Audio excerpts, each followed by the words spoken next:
rehearsing and nursing a part. We know every part by heart. Overture, curtain lights, this is it. We'll hit the heights, and oh, what heights we'll hit. On with the show, this is it.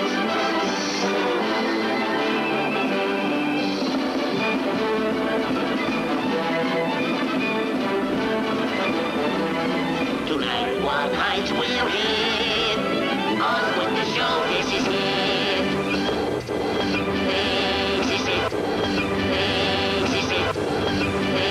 This is it.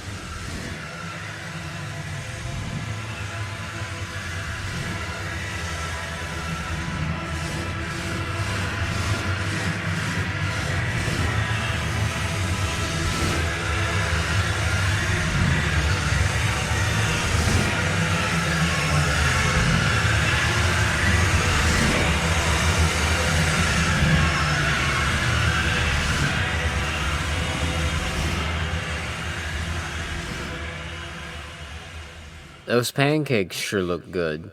Maybe Doc could spoil Bigfoot's appetite or something. He found himself purring maliciously. Aren't you ever bitter that you miss being up there on Cielo Drive, stomping around that famous crime scene with the rest of the high-living heat, wiping out them fingerprints, leaving your own, and so forth? Having grabbed a second fork from Doc's setup and eating now with both hands. Minor concerns, Sportello. That's only ego and regret. Everybody's got that. Well, everybody who works for a living. But do you want to know the truth? No. Here it is anyway. The truth is, right now, everybody's really fucking scared. Who? You people? All them burrito hounds up in homicide? Scared of what? Charlie Manson? Odd, yes, here in the capital of eternal youth, endless summer and all, that fear should be running the town again as in days of old, like the Hollywood blacklist you don't remember, and the Watts rioting you do. It spreads, like blood in a swimming pool, till it occupies all the volume of the day, and then maybe some playful soul shows up with a bucket full of piranhas, dumps them in the pool, and right away they can taste the blood. They swim around looking for what's bleeding, but they don't find anything. All of them getting more and more crazy, till the craziness reaches a point, which is when they begin to feed on each other. Doc considered this for a bit. What's in them lingonberries, Bigfoot?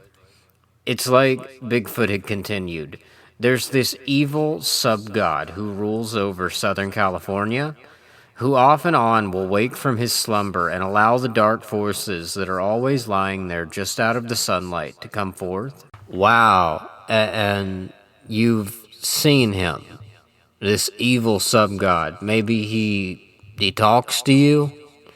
Yes, and he looks just like a hippie pothead freak. It's something, huh?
Welcome to Screaming Reverberations.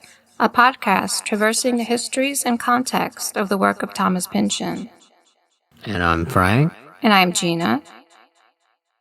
So our first series is called Surf's Up, Thomas Pynchon's California, where we're going to be doing an intertextual reading of Inherent Vice, Vineland, and The Crying of Lot 49.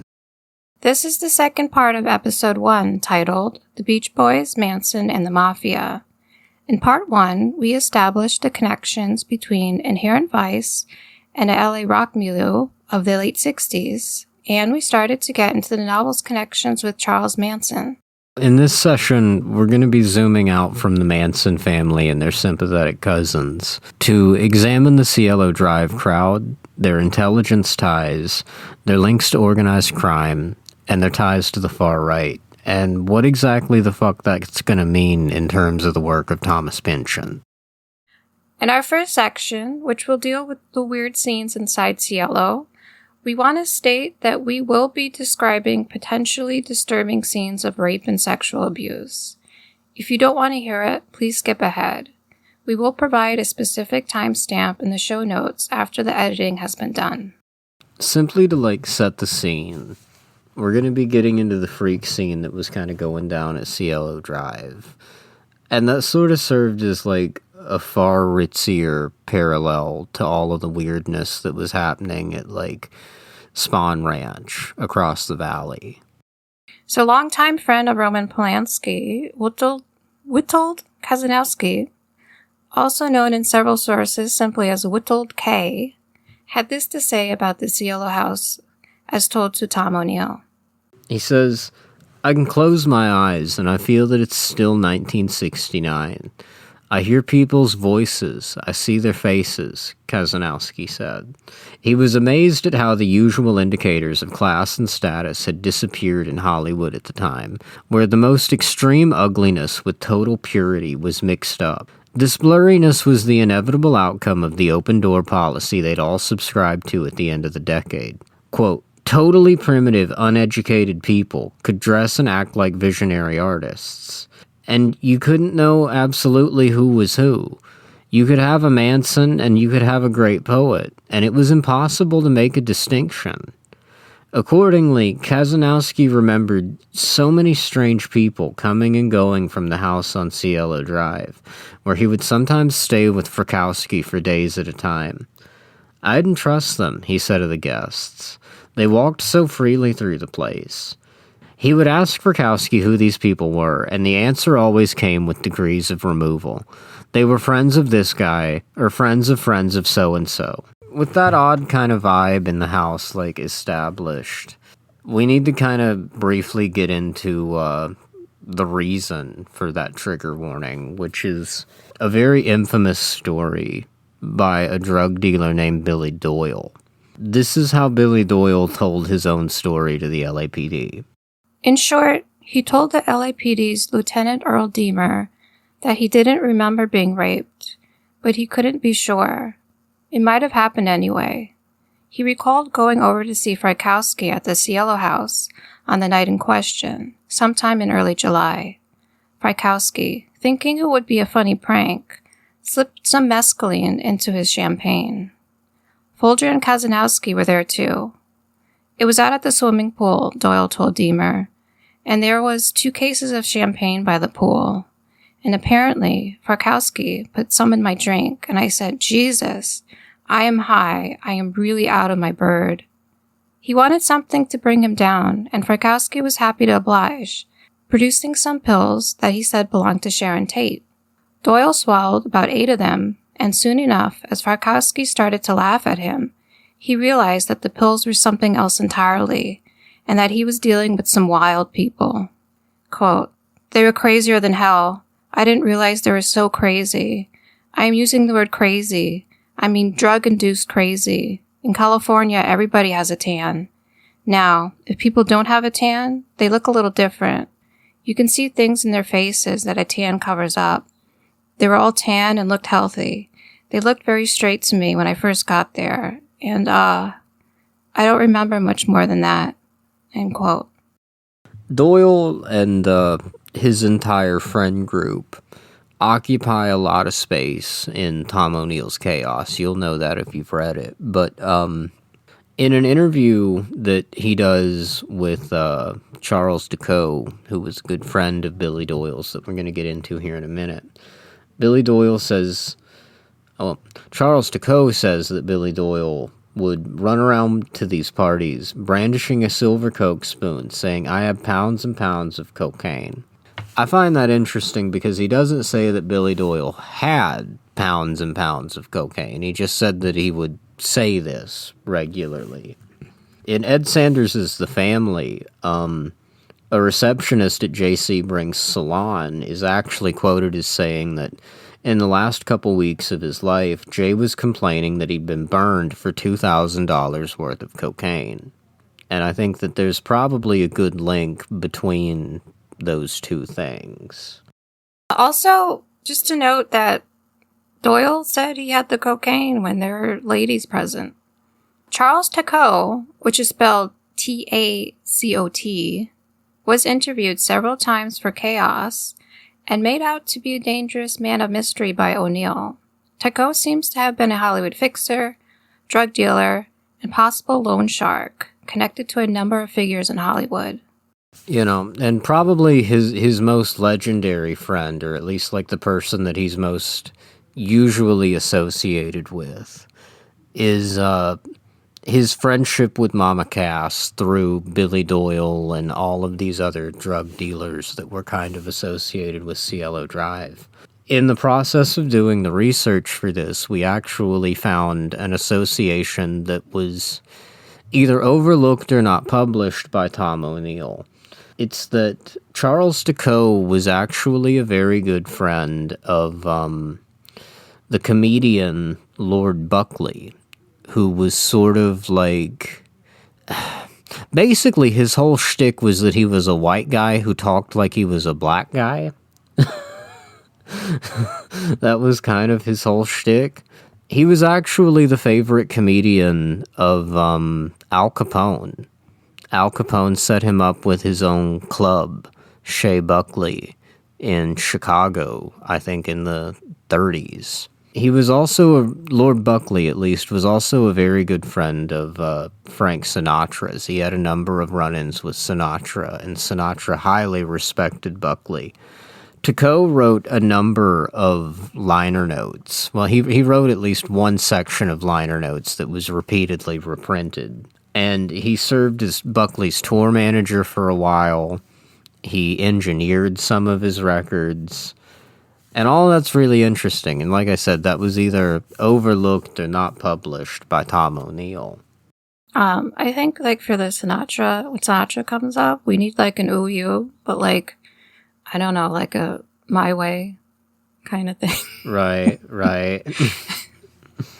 All right, dumb aside. Okay, moving on. Where O'Neill paints Tacot as a rather lunk-headed thug, his liner notes for Buckley show him to be very eloquent, intelligent, and even clever. O'Neill makes a number of claims about Tacot we cannot verify. He implies a number of times that Tacot was some type of intelligence asset, but we can't find much in that department. Which, I mean, I think it's worth noting that it's like, I don't think you would.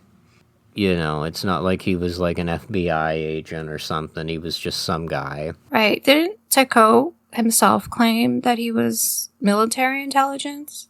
I think that O'Neill puts those words in other people's mouths. Mm-hmm. O'Neill, I don't think, ever has Charles Tacot say, like, I was with so-and-so, or even just, like, I was intelligence. Everybody else says, like, Charles Tacot seemed to have been, like, some kind of intelligence guy, maybe. All through his encounters with, like, Tacot in Chaos, like, he consistently paints Tacot as being like, do you know who you're fucking with? You know, like, I could have you wiped out.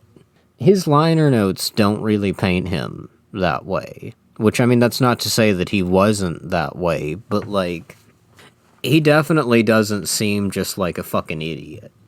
You know what I mean? So he possibly could have been an informant for some type of agency or law enforcement, but We don't know. I don't think we're ever going to know. You know, maybe there is some research that somebody could do from that point forward. I was not personally able to turn anything up in the time that I had. Elsewhere in Chaos, Tom O'Neill also relates a story from a very interesting woman in her own right, which is the French actress Corinne Calvet. From her, he says that Tacot brought Charlie Manson and his girls to a party at my house, and I kicked them out after Charlie pissed in my pool. That, I think, she's a very interesting woman, because previously she had actually been married to a very close associate of Mickey Cohen's named, he actually had two names. He went under Jeffrey Scott and John Fontaine. He is a very, very interesting figure. I wish I had had a little more time to just fully read her autobiography, but a lot of it was not pertinent to what we were doing. Jeffrey Scott has written some books on his own that I was not able to get a hold of, but they are both just very interesting people that just seem very odd and suspicious. Corinne Calvet was actually later taken to court, I believe in the early 70s, by a man who had been her lover, and he accused her of bewitching him out of his money with voodoo. He basically accused her of, like, convincing him to sign over all of his money to her under the influence of voodoo.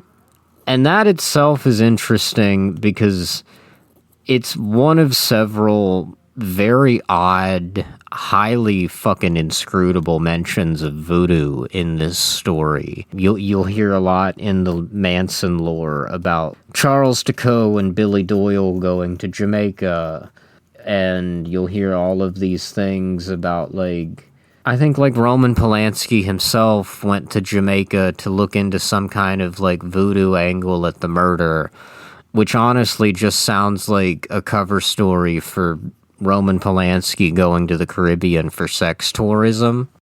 Right, and, like, these characters were probably drug trafficking and probably arms dealing, too. It's worth noting, if you're interested in Doyle and Tacot and all of these guys, Dana Duda has done some wonderful, excellent deep dives on these fucking people.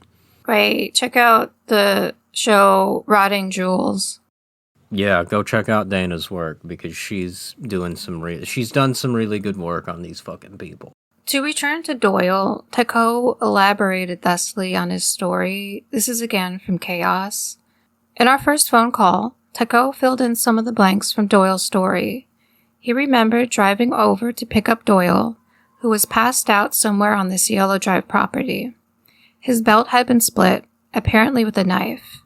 A friend who'd come along for the errand said, "I think Wojtek fucked him."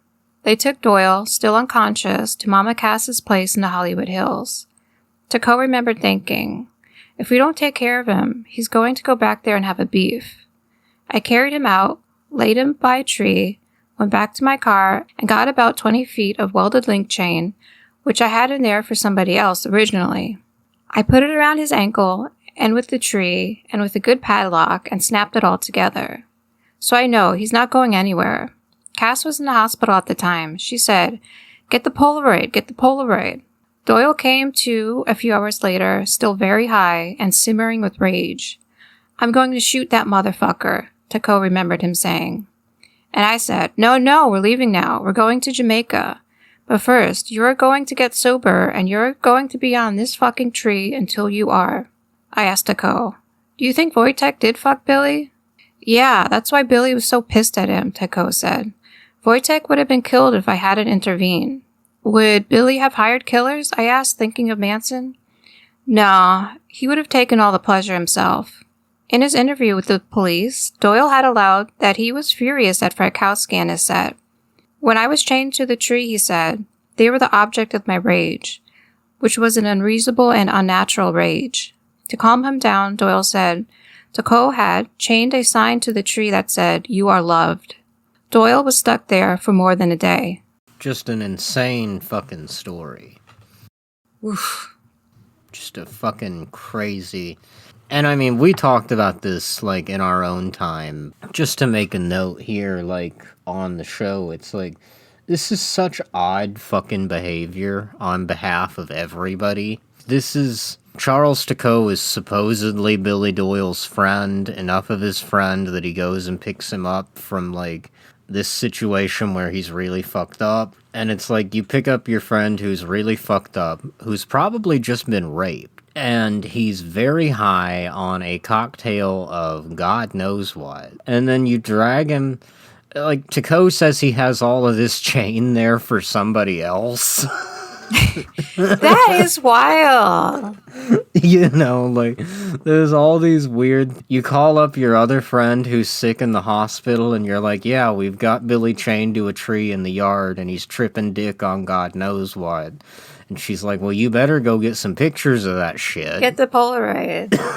Like, it's all very foul. It's all very fucking heinous. There are many accounts of Doyle's story, usually not naming him by name, and usually featuring Doyle being tied to a tree and whipped at the Cielo house. In an interview with the LA Free Press, Dennis Hopper is quoted as saying that Doyle's torture was filmed, one of the many rumors of twisted pornography being shot in the Polanski house. It's worth taking the time to mention that Roman Polanski 100% did have access to the equipment to do this kind of stuff. I mean, obviously he was a filmmaker, but I'm not talking about, like, big, heavy, you know, I'm not talking about a 35mm camera as heavy as a machine gun. I'm talking about, like, very early camcorder technology, very early video playback technology. These things are mentioned briefly in... I think they're mentioned in both Chaos and The Family. But I might be wrong on that. They're definitely mentioned as in Chaos. There's a quote from Mia Farrow about making fake commercials with John Cassavetes and Roman Polanski on the set of Rosemary's Baby, and they would immediately play them back on the TV. Because this is where he'd gotten that equipment. He acquired all of this during the production of Rosemary's Baby, because all of this was the very, very early forms of, like, immediate playback on a set, so that you could immediately review a take. Right, and don't forget the, in square quotes, home movie that Polanski made with Sharon that was confiscated by the LAPD, then gingerly returned. Another of the dark rumors floating around Cielo Drive is that Polanski's sideline in filming very exclusive and sadistic pornography goes all the way back to his time working in France. But to fully dive into Polanski's biography is outside our scope and our time limit. We direct listeners to Recluse's great work on this at Bicep the Farm. Not the first time this episode will be doing so. Right. I highly recommend the Albacore series that he does on the Farm podcast. Very, very good work regarding not only Polanski, but the history of Los Angeles in general. There's some things that I'm not crazy about in there, but for the most part, it's wonderful work. So, like, I know I said we wouldn't, but, like, to briefly just kind of touch on Roman Polanski's personal history, like, it's really worth noting that just a couple of years before the murders, he had just arrived in the West from the communist world. You know, he was from Poland, which at the time was a communist country. It wasn't exactly uncommon to have people coming like that, but especially when they were somebody that had, like, a very good talent, somebody that could become, like, a public figure like that. It was very much, like, touted and brought up, you know, how they had to immigrate from the Soviet world, because it was always talked about as this thing of, like, well, he had to come here because he couldn't have made these movies under the Soviet film system. which honestly I don't think is really true. I think that, like, if you look at Roman Polanski's movies, I don't think that anything he made is, like, that far outside the pale of what would happen in the Soviet film industry. But that's its own topic. Given his position as, like, a very famous refugee from the communist bloc, Polanski was almost certainly fucking interviewed by any number of intelligence agencies, like British, French, American, whoever you'd like to point to. At any point in that process, he could have been instrumentalized by them, even if it was just as kind of like a, like a cultural, kind of a cultural win, just to kind of like demonstrate the freedom of like Western film in comparison to the Soviet film industry, which again is like an obvious kind of like farce. So Polanski potentially being instrumentalized by, whatever system going on. We also need to dive into the other denizens of the Cielo house. So what we'll find is a laundry list of reasons for interest in the people hanging around this house from any number of federal, local, and quasi-governmental authorities. So we're going to start off looking real quick at J. Sebring. J. Sebring, the man who revolutionized men's hair in the 60s. Right, and you hear that. Like, this was a fucking revelation I had just maybe a week ago or so. You hear, like, all about how, like, oh, well, like, J. Sebring changed men's hair. J. Sebring is just, like, there's before that and there's after that in men's hair cutting. And to a degree, what that does mean is that he was kind of incorporating, these more, like, countercultural styles in the 60s and stuff, right? He was kind of, like, bringing in, like, these longer, more luscious haircuts on men, for lack of, like, a better term. Kind of like Jim Morrison, Robert Plant style hair. A ton of J. Sebring's actual success in that industry was actually through being the barber for a bunch of these, like, really powerful, prominent men. And all of these dudes were old men. So when I say that he was their barber, what you really need to hear is that he was their fucking toupee plug.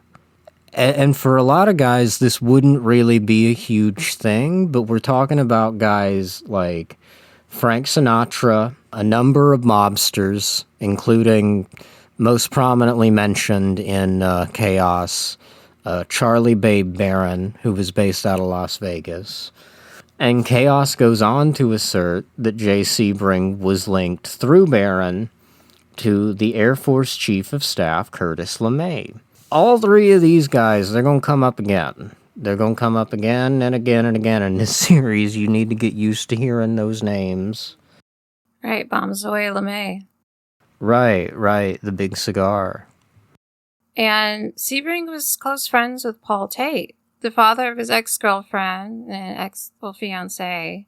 Paul Tate was a lieutenant colonel in the U.S. Army Intelligence. We're going to get into that at length here in a minute. So Sebring and Paul Tate probably bonded closely over their mutual service during the Korean War. Yeah, as mentioned previously, Sebring has been confirmed by multiple sources as having been using his salons as a front for dealing drugs. And it's also just worth keeping in mind that I don't remember how much old J. Sebring was. At least, like, he was nearly a decade, if not more than a decade older than Sharon Tate. Well, Sebring and Paul Tate and his wife Doris, they would hang out on Sebring's houseboat. Yeah, there were 9 years between J. Sebring and Sharon Tate. And yeah, like you said, they would, like... I mean, Paul Tate, in a book we're going to get into, Restless Souls, he's quoted as saying, like, J. Sebring's boat was my escape. I would go up there and just drink beer and fish, and it was my quiet time, and I'd be alone, and, admittedly, like, the part about him going up to J. Sebring's boat doesn't seem all that suspicious, but it's just worth noting that, like, he was extremely good friends with, like, a fairly high-ranking military intelligence officer who was very highly involved in any number of things up until immediately Sharon Tate's death. Sharon Tate's death was why Paul Tate retired. Next we need to look real quick at, like, Wojtek Frykowski. And Wojtek Frykowski was also Polish. He had also moved across the Iron Curtain. He was a very close friend of Roman Polanski's. They had been friends, I believe, since Polish film school. I believe that they were in... I think they were buddies in film school. And Frykowski kept a lot of diaries that he would practice his English in, I think. And write it, I think, in English and Polish. And he tried writing screenplays and stuff. Yeah, he just kind of in general... He was trying to be an artist in general, it seems, but he was definitely dealing drugs. He was a primary... He was the person that seems to have been the contact between Doyle, Harrigan, Tacot, all of those people, and the Cielo house. He seems to have been the one who mostly invited these people in. Primarily because it seems like Frykowski was dealing MDA, which it's occasionally quoted that he was dealing MDMA, but that's not true. He was dealing MDA, which is it's kind of a cousin, or maybe it's more like MDMA's older brother than a cousin, actually. At the time, MDA was not illegal. At the time, you could buy MDA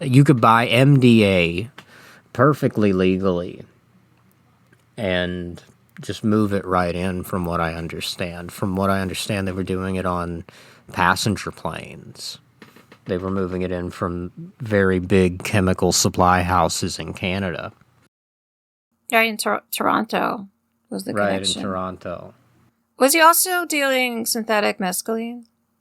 He was. There are references to that, is the way I'll put it. The MDA seems like consistently referenced. It's told from so many sources that I do believe it. The synthetic mescaline stuff, I'm not sure what to believe about it, because if they actually gave that substance a name, I would be more interested in that. But, like, that's just really weird. That just sounds kind of like hippie misunderstanding of what they're doing. But as an aside, Gary Hinman was producing synthetic mescaline in his house. Right, Gary Hinman definitely seems to have been doing some kind of extended chemical work regarding mescaline. That's attested from enough sources that, yeah, the Gary Hinman mescaline stuff. Do you want to get into Abigail Folger? Right, Abigail Folger is actually maybe one of the most interesting figures in the entire house, honestly. Very under-remarked upon, in my opinion. Very famously, Abigail Folger was the heiress to the Folger coffee fortune. The interesting thing about the Folger Coffee Company is they actually originally made their money in whaling. They're from the East Coast. They're from Nantucket originally. They're actually mentioned in Moby Dick. Their primary importance is that Benjamin Franklin's mother was a Folger, so the Folgers are directly related to Ben Franklin through the female line of his family. Eventually, kind of, whaling dried up sort of as a business with the advent of, like, petroleum and stuff. So they moved west and started a coffee company to get away from her family and just kind of look more at her as a person.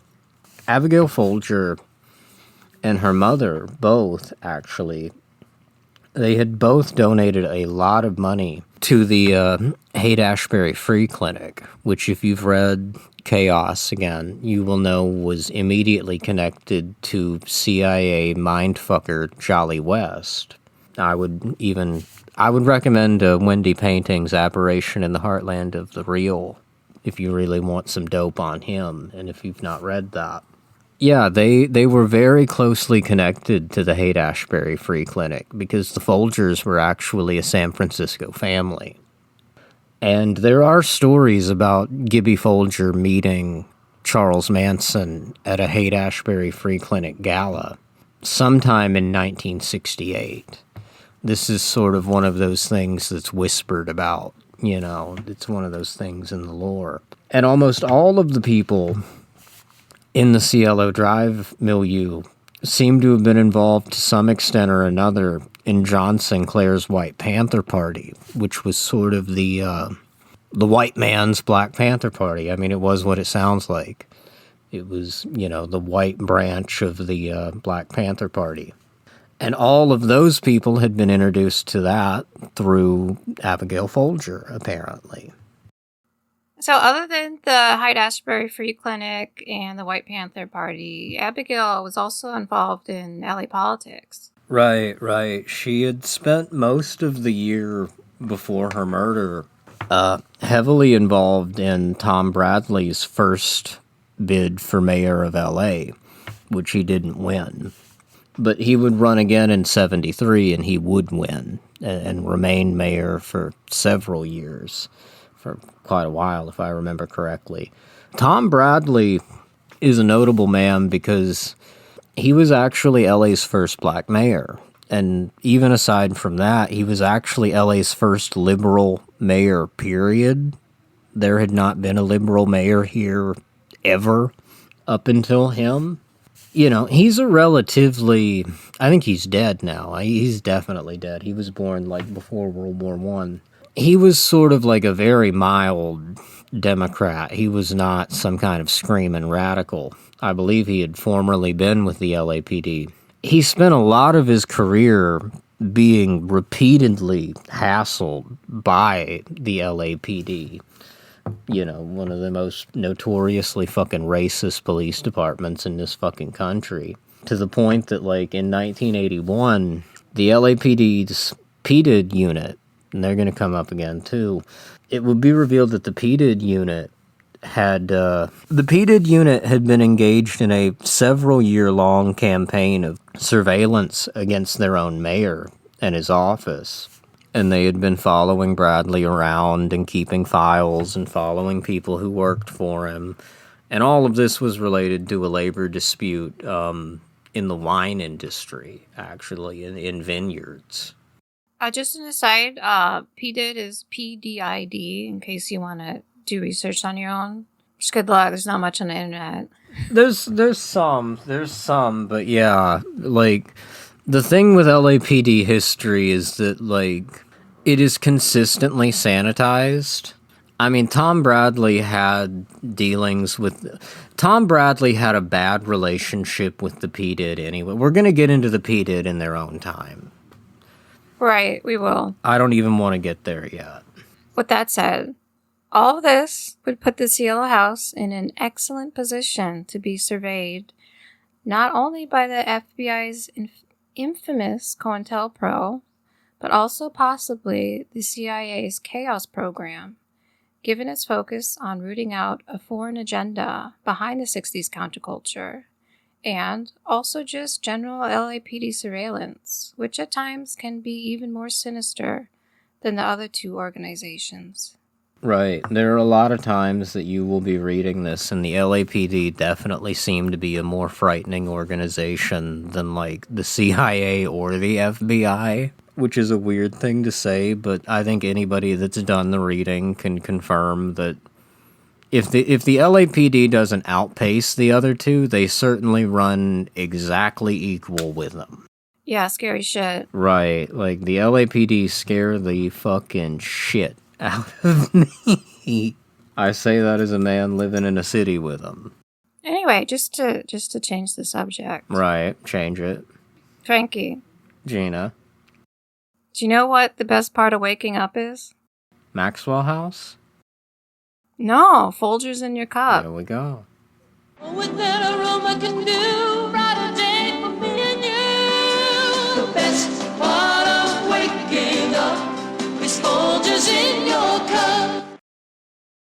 with that mention of all of these intelligence outfits, it's a real easy move to go on to Paul Tate, who was the father of Sharon Tate.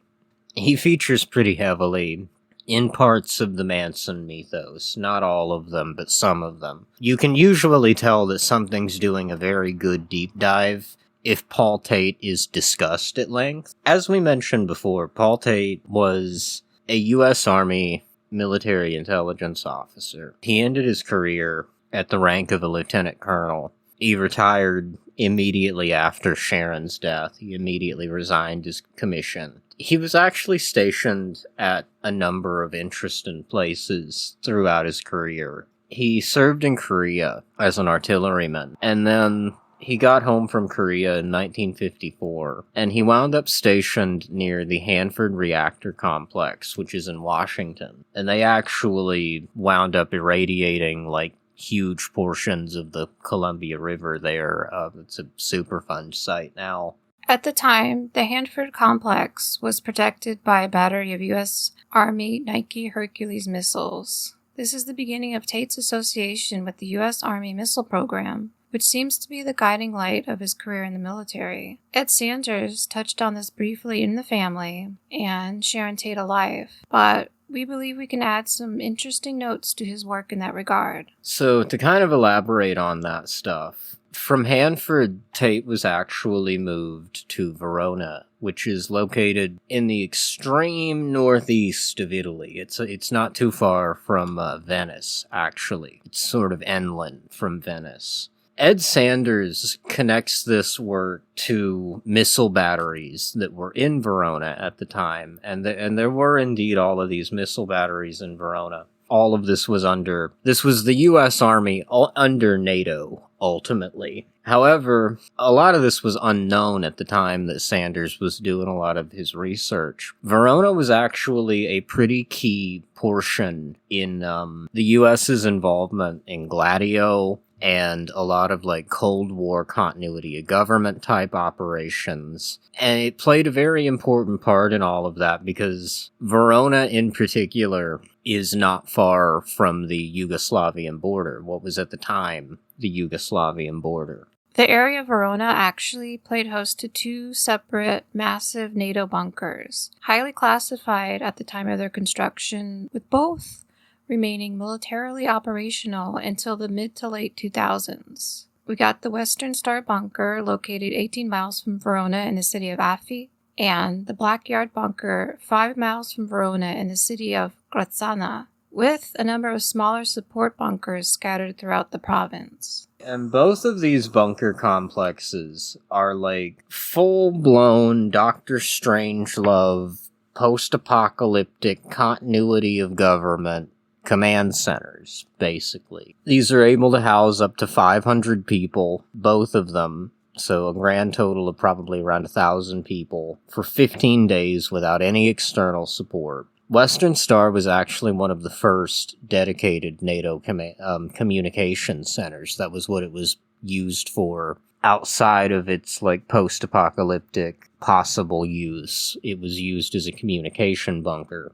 Western Star and Backyard handled all of the incoming communication. So Western Star and Backyard handled, like, all of the incoming communication for the entirety of NATO in the Italian peninsula. And both of these bunkers more or less served as kind of like the southern counterpart to NATO's intelligence gathering shit in Berlin, near the Berlin Wall. And construction on the Western Star bunker had actually started right in 1960, right when Paul Tate arrives in Verona. While in Verona, Sharon developed her passion for acting in a number of productions, shooting in the picturesque areas around Verona, and in short order, she was demanding permission to return to America to try to make it in Hollywood.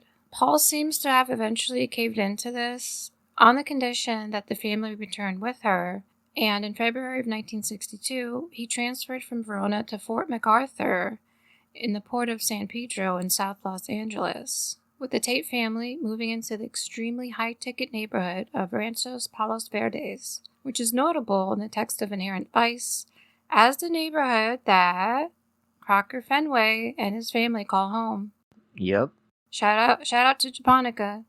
Yep. Which, I mean, Palos Verdes is mentioned any number of times, but that's the very notable reference, is that is where Crocker Fenway and Japonica live. Fort MacArthur in San Pedro was actually kind of a keystone at the time in the U.S. military's, defense plans against a possible invasion of the West Coast. It featured a lot of nuclear missile batteries.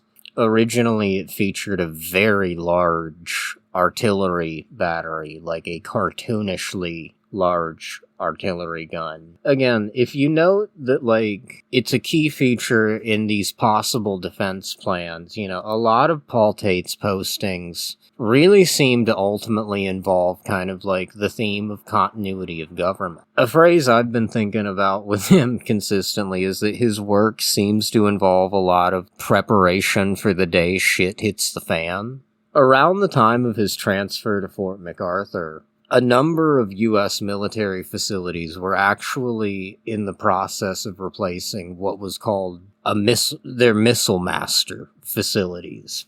A missile master facility is a huge target acquisition and fire control unit for these nuclear missile batteries. It is essentially what lets it acquire the target and then portions out the ammunition and fires it, in very simplistic layman's terms. And it consisted of two very, very, very large buildings that housed the computers, and then a number of outlying radar towers. So these missile facilities were actually the front end of the legendary SAGE network, which was the original incarnation of the fucking internet. A lot of people, our good friend Michael S. Judge in particular comes to mind, have theorized that the Crying a Lot 49's WASTE, or WASTE, it's an acronym, lady, that system is an analog for SAGE. It's also worth noting here that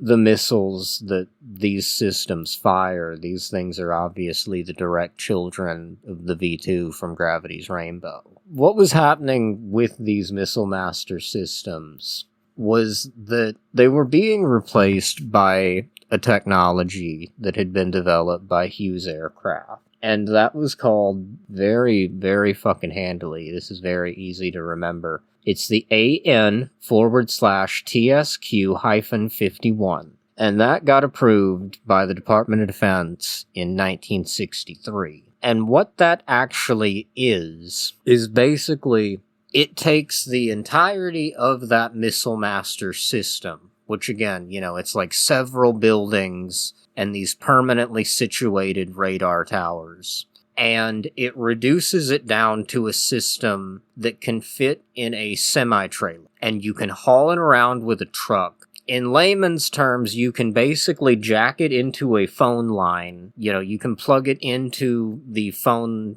system anywhere, more or less, and then remotely control these batteries while on the move. And it's powered with a number of small generators.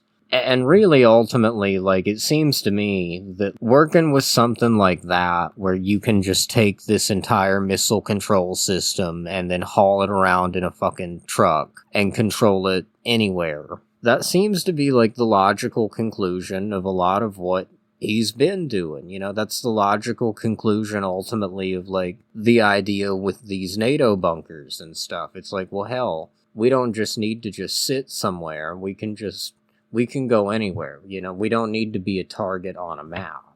It also seems noteworthy that Hughes Aircraft's work in this regard is obliquely mentioned at the beginning of Chapter 4 in Inherent Vice. So to quote, "Today, after a deceptively sunny and uneventful spin up through the Hughes Company property, a kind of smorgasbord of potential U.S. combat zones, terrain specimens ranging from mountains and deserts to swamp and jungle and so forth, all there, according to local paranoia, for fine-tuning battle radar systems on, past Westchester and the Marina and into Venice, Doc reached to Santa Monica City line, where the latest mental exercise began," unquote. At some unspecified point after his posting to Fort MacArthur, Tate was sent to Vietnam. It is very unclear what he did there. That is not... Dear listener, if you can find that shit out, get up with us, because we would be fascinated to know. You're very fascinated. Right, we would shit and do backflips if we could get a hold of that information. Like I said, after an unspecified point, he goes to Vietnam. Don't know what he does. He comes home to California, at which point his posting is changed to Fort Baker, which is up in Sausalito, which is basically the other side of the Golden Gate Bridge from San Francisco. This is, again, I can't really find out what he was doing there. I can't even really find out a lot about what goes on at Fort Baker. Maybe there is better information. There's a lot out there about what the Coast Guard does there. But in terms of why Paul Tate would be there, I am not sure. However, if you look up the, again, the ANTSQ 51, there are paintings that were used to kind of like demonstrate it and, market it and stuff like that. These sort of promotional images. One of the ones that we have found, it's actually on the Wikipedia page, it's not hard to find. It shows this system in use over the Golden Gate Bridge. They're sitting way up on a hill somewhere over San Francisco using this truck pulled. It's a really interesting system because it's kind of like the original version, it seems to me, of like nowadays you hear all the time about like, well, most of the US military is just a bunch of dudes sitting in shipping containers in Nevada. This kind of seems to be like an original version of like warfare from a shipping container. It's really, I would highly recommend, listener, look up a picture of these things. Look up a picture of these systems, because it's just a really interesting point in technological development, I think. This ability to the original ability to take one of these systems and go on the run with it, kinda. Dear listener, we have a special note.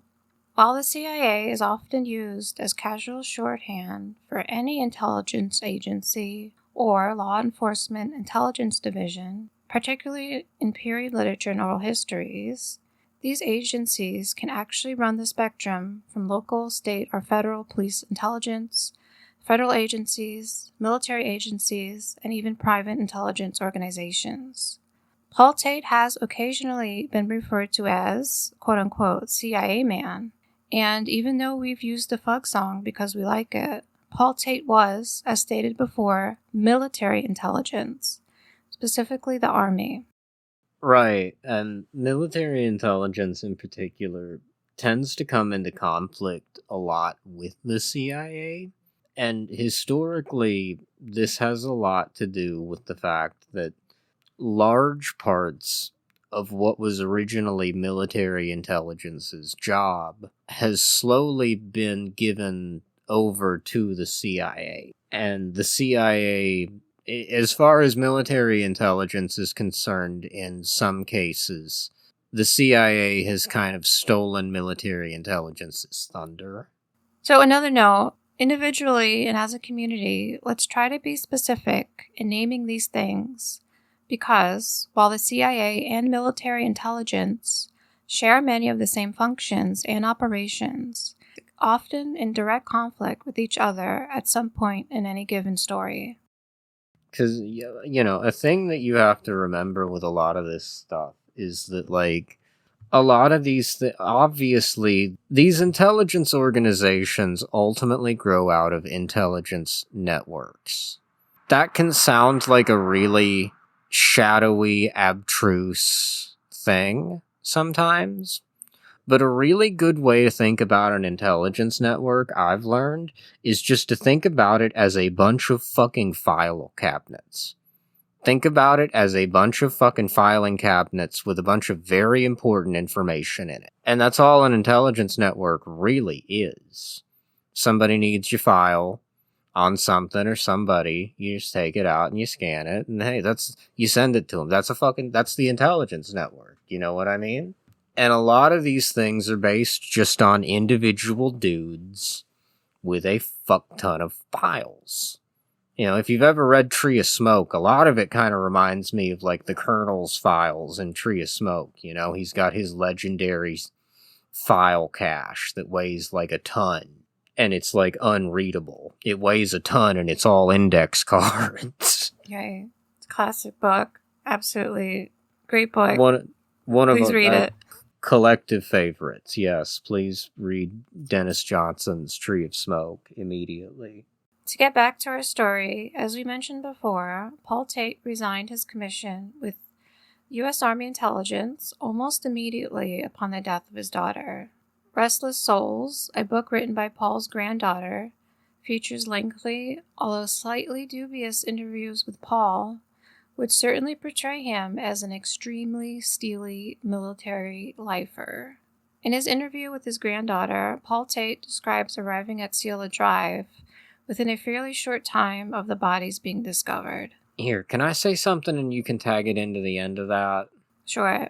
You know, I bring up all of these, like, I bring up the notion of an intelligence network as a system, just, you know, a system of filing cabinets. Because, like, these systems wind up in immediate competition with each other. You know, these people wind up very protective of their individual fiefdoms.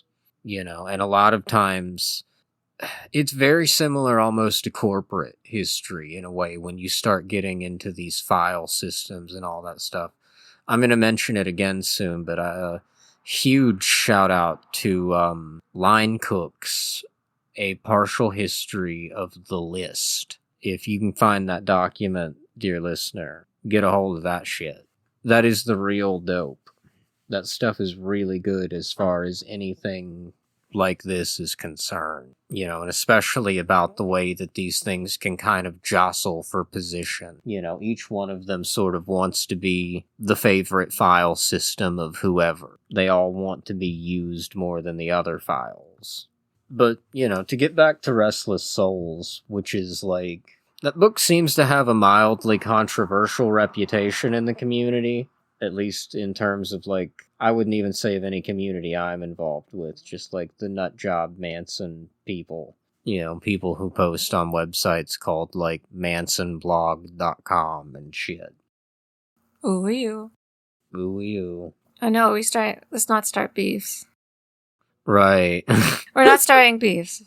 We're not meaning to. Restless Souls is kind of a weird book. Paul Tate definitely comes off as a fucking weirdo, low-key. You know, because these are interviews with his own granddaughter that involve the death of his daughter, the woman he's talking to's aunt. He just sort of... He does describe, like, being absolutely just kind of devastated and overcome with emotion. But he describes a lot of, like, tough talking to the police. He's talking back, you know, he's giving them he's very abrupt, and he's just sort of an asshole. Even as soon as he's told about this, he is an asshole with the police. And it just seems really odd. It just seems really odd that, like, I don't know. If you can go out there and read it, find it online or something and give it a read, just these sections, because he just comes off as a weirdo. He's, you know, the police are like, where were you last night? And he's like, I'll get a note from the principal and tell you, you know, like, he's just really coming off as a weirdo. Right, you would think, like, being contacted by the LAPD about his daughter, who's a very, you know, was a nice young woman, not known to be in any trouble. Right. She's 8 months pregnant. Yeah, you would think, like, the cops are calling you, something bad happened, and you're giving these guys an attitude. You're not immediately like, what the fuck? Where's my daughter? How is she? Just, it comes off as really weird, you know, and he even describes himself as, like, he describes himself as basically showing up at Cielo Drive, and it's the afternoon after the murders. The bodies are found, I believe, at like 7:30, 8 o'clock in the morning. They're found relatively early in the morning. around the time the maid shows up to start work in the morning and finds the bodies. Police are immediately called. Paul Tate is fairly immediately contacted, but it takes him the time required to get from San Francisco to LA. So he is there sometime in the afternoon or the early evening, it seems. And he's walking up to the house, and he sort of knows what's up. He knows what's up. And he's literally imagining a superior officer kind of briefing him in his own head like he's about to go on some kind of mission. And he's literally telling himself, tonight, Colonel Tate, you must play the role of the grieving father. And this is going to be hard, but this isn't going to be any harder than anything else you've ever had to do. And the hardest part is going to be going home and explaining all this to your wife and kids. He just comes off as a fucking lunatic, in my opinion. He just comes off as a weird fucking guy. I have no fucking clue what's up with this guy. Not even to get into his, what we would call in the community susness, but it's just interpersonally, what I have read about you as a person makes you come off like a fucking weirdo. There are all these stories in Ed Sanders's Sharon Tate of Life that really make it seem like she did not get along that well with her father. Or at least, it seems like they got along well, but they got along well because she was fucking terrified of him. She seemed to be very cowed by her father. She didn't care to be home while he was at home from work, and this makes it even just come off even weirder that him and J. Sebring were such close friends, because he comes off like a fucking asshole. He does not come off like a nice guy, and him and J. Sebring just get along like buddies. I mean, in this book, Tate's describing J. Sebring is like a son to him. A rather well-known facet of the Manson lore is that in the aftermath of his daughter's death, Paul Tate began his own investigation that ran in parallel to the LAPD's own investigation. Paul Tate, along with a number of others, helped author an unreleased manuscript titled 5 Down on Cielo Drive, which seems to have circulated in Manson researcher circles in the late 90s. We, however, were unable to find copies, this document being a very rarefied and talked about in hushed tones type of thing. Right. Yeah, Tom O'Neill cites from it heavily throughout Chaos. If you all can find it, if somebody for some reason has it and has not made it available widely for some reason, what's the show? Screaming Reverberations Pod at Gmail, is that right? I think so, yeah. Get up with us. Get up with us. Yeah, we tried requesting access. We tried finding it. Right. There if you Google it immediately, it does seem to there's several things that seem to be it that are locked in Google Drives that are searchable but locked. You can pull them up somehow on the search engine. They're still locked out. Tom O'Neill, like low-key, I don't think he says this in the text, but the way Tom O'Neill talks about it, he kind of made a trade for this, if I remember correctly. He sort of gave somebody his first-hand interviews and was like, if you could give me this manuscript, I'll give you these interviews that I just did with such and such. I don't remember that to a T, but this is not a very widely available fucking document. We really want it, though. Yeah. I would really like a copy of this thing. But we don't have anything to trade for it. We don't. We can give you more work. Unless you want feet pics. From me, yeah. I'll throw in a toe. One of the things that does make Restless Souls mildly interesting is that, it seems like portions of Paul Tate's stuff is slightly sourced from his original manuscript. So, reading his interviews in that book is very interesting, even though there is a lot of bullshit surrounding it that's not entirely that useful. And, I mean, he low-key seems to be lying at several points in it anyway. I mean, actually, the cop that he is giving so much bullshit on the phone about Sharon Tate's death, he reports that cop as being one of his co-authors on the novel. I mean, not the novel, but the manuscript. Paul Tate's parallel investigation is pretty sus. It's really weird. Because, like, you can't just run a fucking murder investigation. Even, like, you can't just walk up and say, hey, man, I'm running an investigation now. And the LAPD be like, okay, bro, here, like, what you need? There are many rumors of Paul Tate dressing up as a hippie and going through LA's youth scene in an attempt to get clues undercover. You know, just talking to people, trying to see what... There's all these stories about him going out, like, dressed up, yeah. Looking at pictures of him, like his physical appearance, he kind of looks like a hip English professor more than like a military intelligence guy.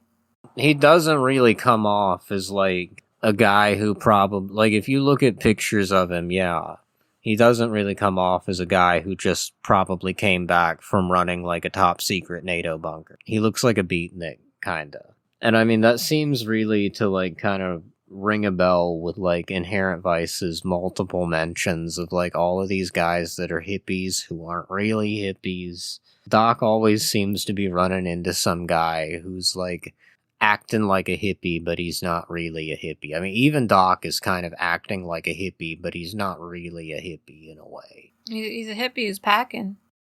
Right, like, Doc's kind of in, like, a weird liminal fucking zone, where, like, Doc is far more engaged with, like, even Coy Harlingen, you know, it's like Doc, you know, Doc seems like a pretty heavy acid guy, you know, Doc takes enough acid. Doc seems like he's genuine enough with his stuff as a hippie, but, like, Doc was a skip tracer. Doc was, like, running people's names into the cops, you know, even, like, with his stuff as a PI. It's like, we're gonna get into, you know, private intelligence, but, like, it's its own entire thing, and Doc's doing, like, a good enough thing, but it's, like, a very odd field.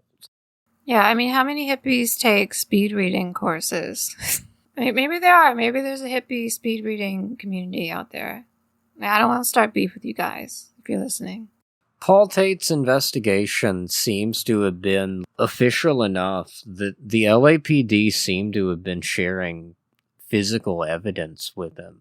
Because from what I understand, Paul Tate wound up with the infamous pair of glasses that were found on the floor of Cielo Drive that couldn't be traced to anyone at the crime scene or anyone later convicted of the crime. Manson himself says in Newell Emmons's Manson in His Own Words that he went to Cielo Drive with an unnamed associate and put these glasses there specifically as a red herring. Tom O'Neill kind of goes on at length about Manson's possible going to Cielo Drive on the night of the murders. He talks at length about that.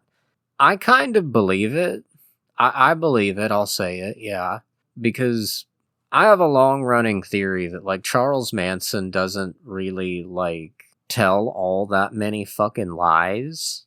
He talks around things. He talks very strategically. But he talks in a manner where he doesn't really wind up engaging in a lie, if that makes sense. All of this is very kind of technical and semantic, because you could be like, well, you know, Charles Manson said that there was a river that he was going to ride a boat down. That's not true. It's like, well, I think he believed that. Like, it's very technical. You know what I mean? Yeah. But back to the glasses. These glasses did actually wind up serving as, like, a really good red herring, because a pretty significant amount of time was devoted to, you know, trying to source these glasses, because it was like, hey, if we can, we know what's wrong with the perpetrator's eyes, so this can't be too hard. We've got a real specific thing to look for. As it turned out, these were essentially just off-the-rack reading glasses. You know, these were reading glasses that you could get more or less anywhere. There's very good footage of them, of the lead detectives on the case going over this at a press conference that you can find on YouTube. Manson says that the glasses were put there as a red herring by him and an associate, and that seems to have fucking worked, because it turned into a whole thing. Do you want to get down to the people who are the co-writers on 5 Down on Cielo Drive? Let's talk about them. The first one we're going to talk about is actually the cop that Paul Tate gives such an attitude, apparently, according to Restless Souls. And his name was Robert Helder. He was a very high-ranking LAPD officer. I cannot exactly figure out what his real placement in the LAPD was, because a lot of the reporting on it is kind of contradictory. Because O'Neill and a number of LA newspaper articles, they cite him as being the chief commander of the LAPD Homicide Division, which does seem to be somewhat true because he was one of the detectives in charge of the Cielo Drive investigation. However, a number of other articles and other parts of Chaos cite him as the supervisor of the LAPD's officer-involved shooting section. That is exactly what it sounds like, and what they do is, technically, a piece of paperwork is supposed to be filed every time a cop's gun goes off. Outside of, even at the training range, you have to, log those shots, I think. Every time a police officer's gun goes off, a piece of paperwork is, by technicality, supposed to be fired. It doesn't really work that way, but by technicality, they're supposed to file that. He seems to have run the office that did that handled all of that paperwork. And it's very possible that his position in homicide and his position with the officer-involved shooting section, it's very possible that those were not mutually exclusive. Because I guess, if you're a homicide detective, I guess you don't always have a case. To say the least, he seems to have satisfied, a number of key positions within the LAPD in the late 60s. All right, so Helder was also involved in police shooting cases, often declaring police murders justifiable. Which, obviously that would be what your job is if you had the officer-involved shooting section. Your job really is to make sure that these shootings are deemed justifiable.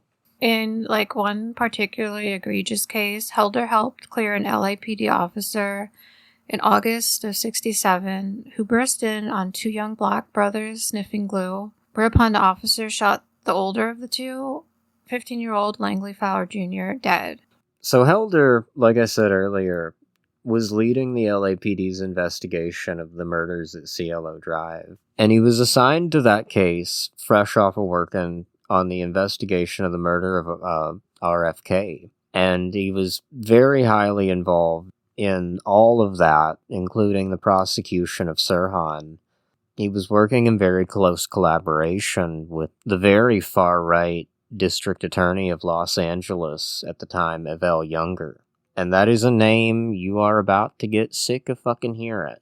You need to keep that in mind. Every time that name comes up, oh boy. He's very noteworthy in what we're doing here, because in Inherent Vice, he's Penny Kimball's boss. That's Doc's, kind of part-time secret hippie girlfriend. I really, I don't know what to make of Penny, given the Evel Younger stuff, but we're going to get into Evel Younger at length very soon. Do not worry. So, Evel Younger is mentioned by name in Inherent Vice. Right, several times. So he's someone who should be investigated. Right, well, we are fucking about to, don't worry. But, to get back to Robert Helder, despite him writing this manuscript with Paul Tate's, really dismissive and critical of him in Restless Souls. He basically kind of depicts him as, Barney fucking Fife. Despite his position leading these investigations, and, he seemed to be a very important cop. You hear all of this stuff, you hear lead investigator on this. He helps clear cops. He does this. You would think that he's more maybe an office crime scene guy. But he was personally involved in a number of shootings around this time too, and it usually involved some kind of undercover drug work. He doesn't seem to have been the man who pulled the trigger, but he was on the scene for the death of a drug dealer in July of 71 near Englewood, using his own judgment, deemed that one justifiable. He seems to have ultimately retired from the LAPD in the middle of 1974 or so. That sounds like a great guy.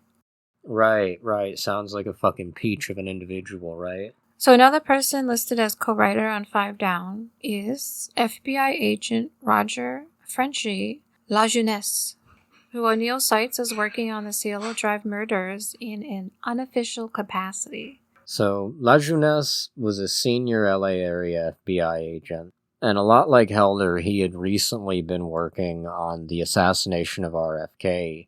It seems to have been that he was the FBI's point man on that investigation. He seems to have been their agent in charge of their part in that. His life after the case is not really fully known to us. Neither is Helder's, really. I'm not entirely sure what Helder got up to after his retirement. Lajeunesse was actually interviewed for a book by former FBI agent called William Turner, and that book's called Rearview Mirror, looking back at the FBI, CIA, and other tales. And he talked to Peter Dale Scott for the assassinations.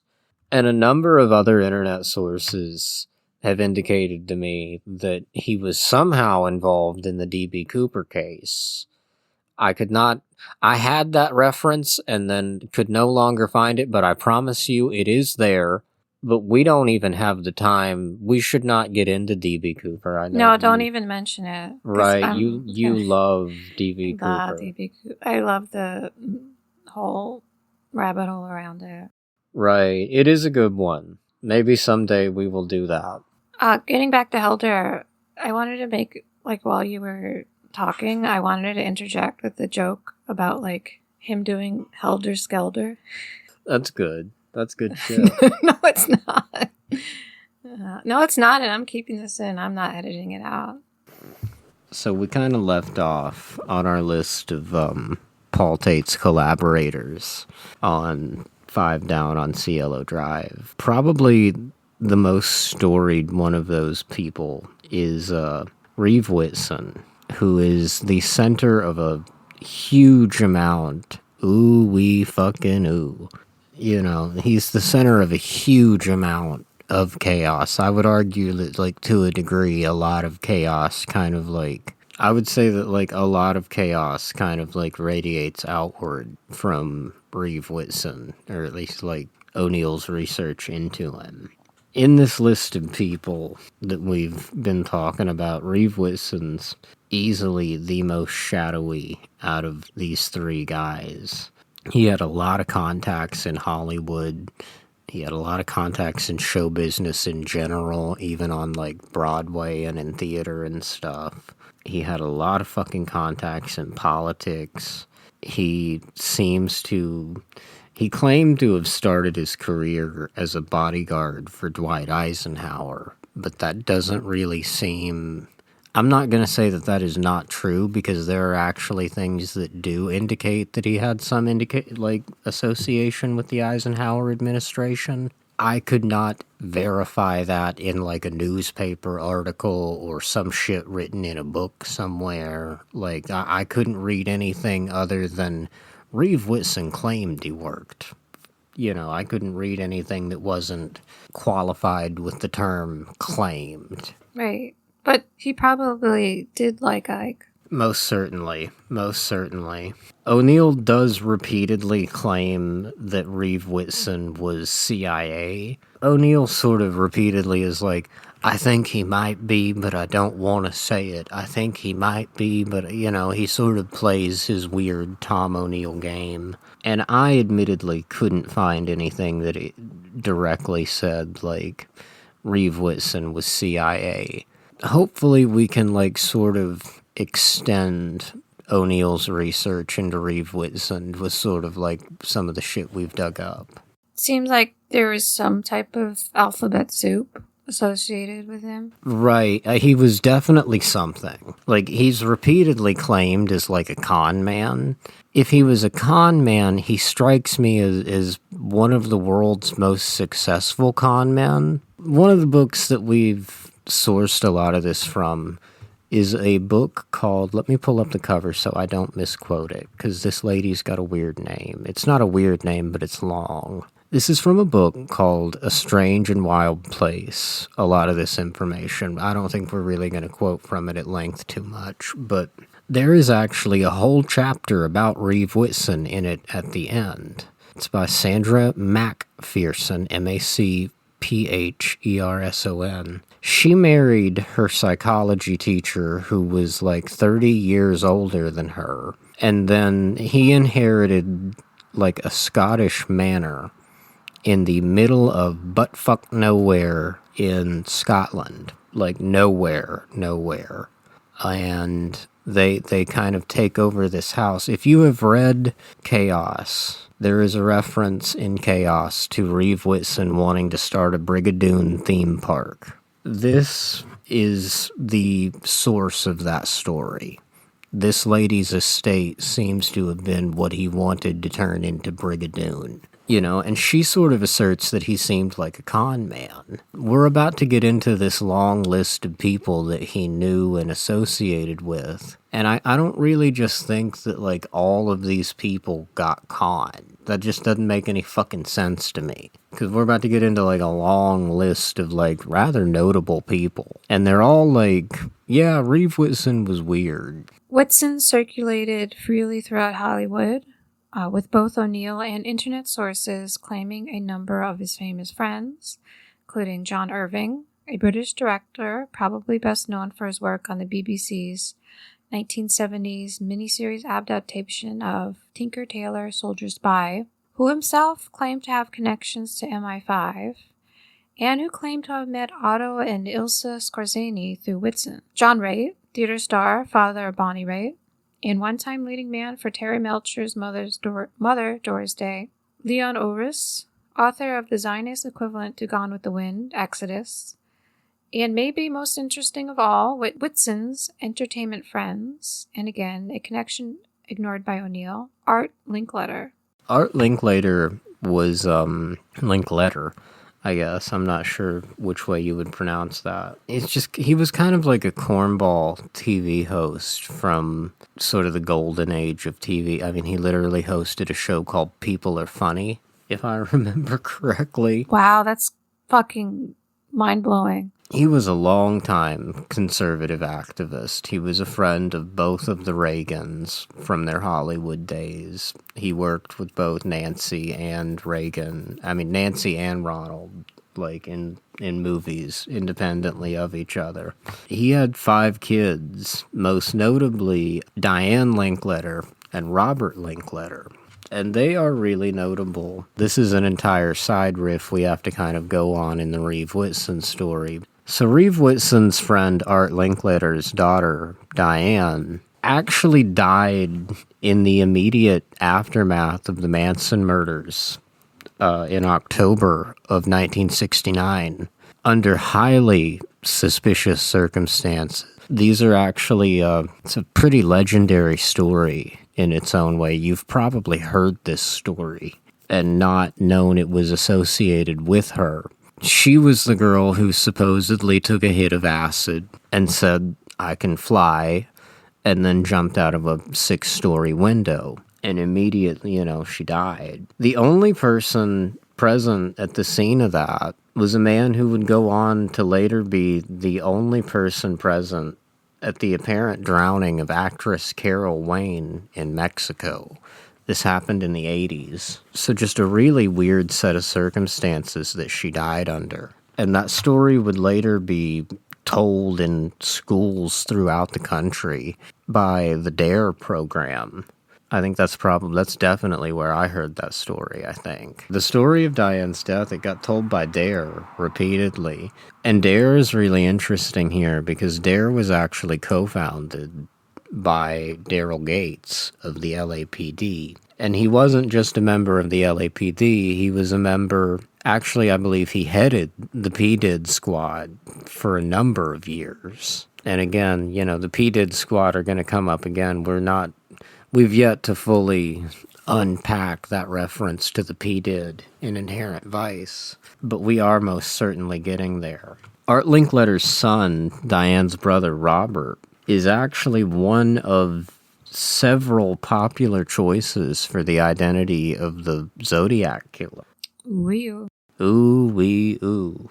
We don't have the time to get into we don't have the time to get into, like, anything, nearly.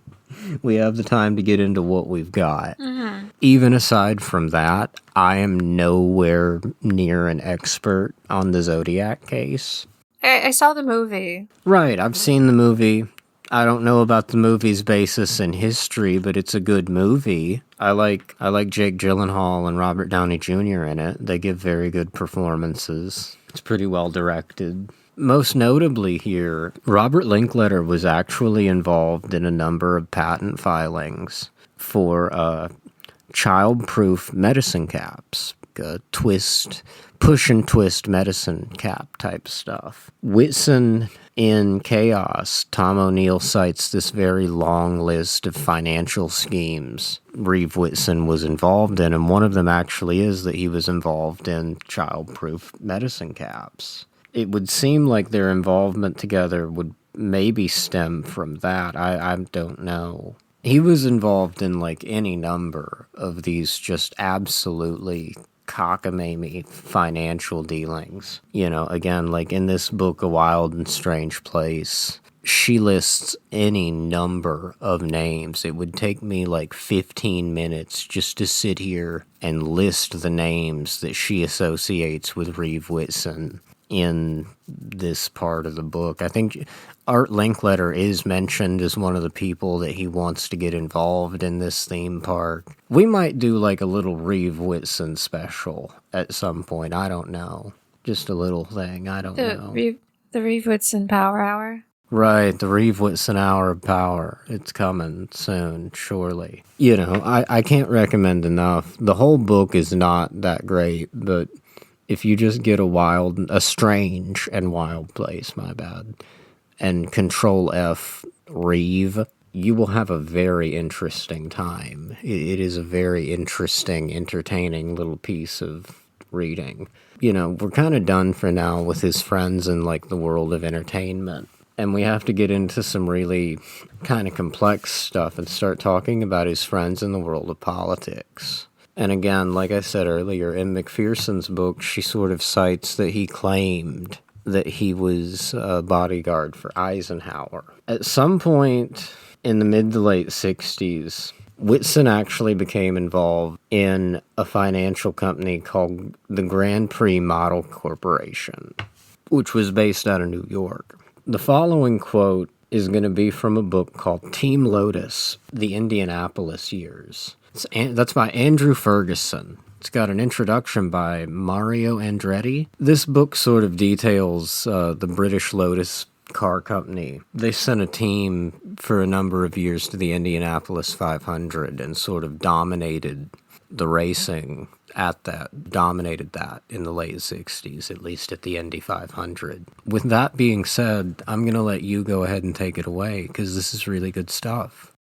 I hope you're sitting down. Well, or if you're standing up, leaning against something. Okay, so GPMC was a group of American entrepreneurs, all but one heavily engaged with their main businesses, who had invited 4 constructors, Cooper, Brabham, BRM, and ourselves, to a wildly extravagant weekend in New York in 1965, following which the British group had received $100,000 to set up its own company in London to safeguard its part of the deal. The ultimate aim was for all race car constructors worldwide to band together to safeguard their interest and to enjoy royalty income from other people's use of their trademarks and trade names, designs, and related items of personal property. The boss of GPMC's New York HQ was the former master of ceremonies at the famed Minsky's Night Spot, Eli Tokar.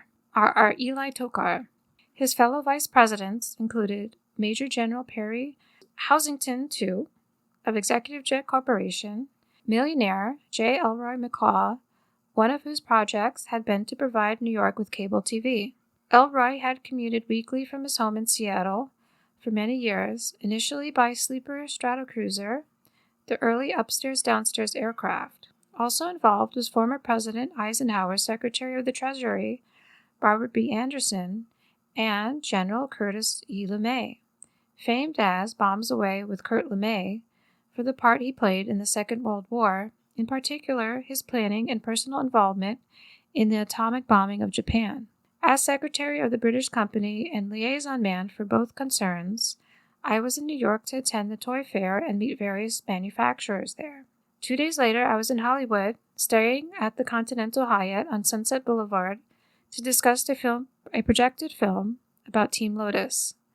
One of our guests at the 1967 Indy 500 had been film director Roman Polanski, whose attendance had been engineered by the promotions man at Grand Prix Models, keen to generate income for both parties. My opposite number in the American side of GPMC was Californian Reeve Whitson, who, apart from his extraordinary entrepreneurial skills, sadly diminished by the fact that he never followed up on his initial successes, had an operatic voice of some note and was a famed bird puller. When he phoned me in New York to check my time of arrival, he asked me to define my choice of company. Though a fan of the opposite sex, I always found the American approach to such matters a trifle teasing. I merely said something to the fact that I didn't bother about such company when I was working, to which Reeve's response was, "Save the worry, how about Miss Universe?" Amazingly, at the airport, Reeve greeted me with a fabulously attractive Swedish blonde on each arm, one Miss Universe, the other her sister, Ulla-Lena. You can guess from the fact that I remember her sister's name rather than hers, that Miss Universe was Reeve's own special. It was not long before I realized that Polanski had far more important things on his agenda than to make a film about Team Lotus, although in true American fashion, no one came out and said so. When I arrived at Paramount Studios, he was in post-production for his film Rosemary's Baby, starring Mia Farrow.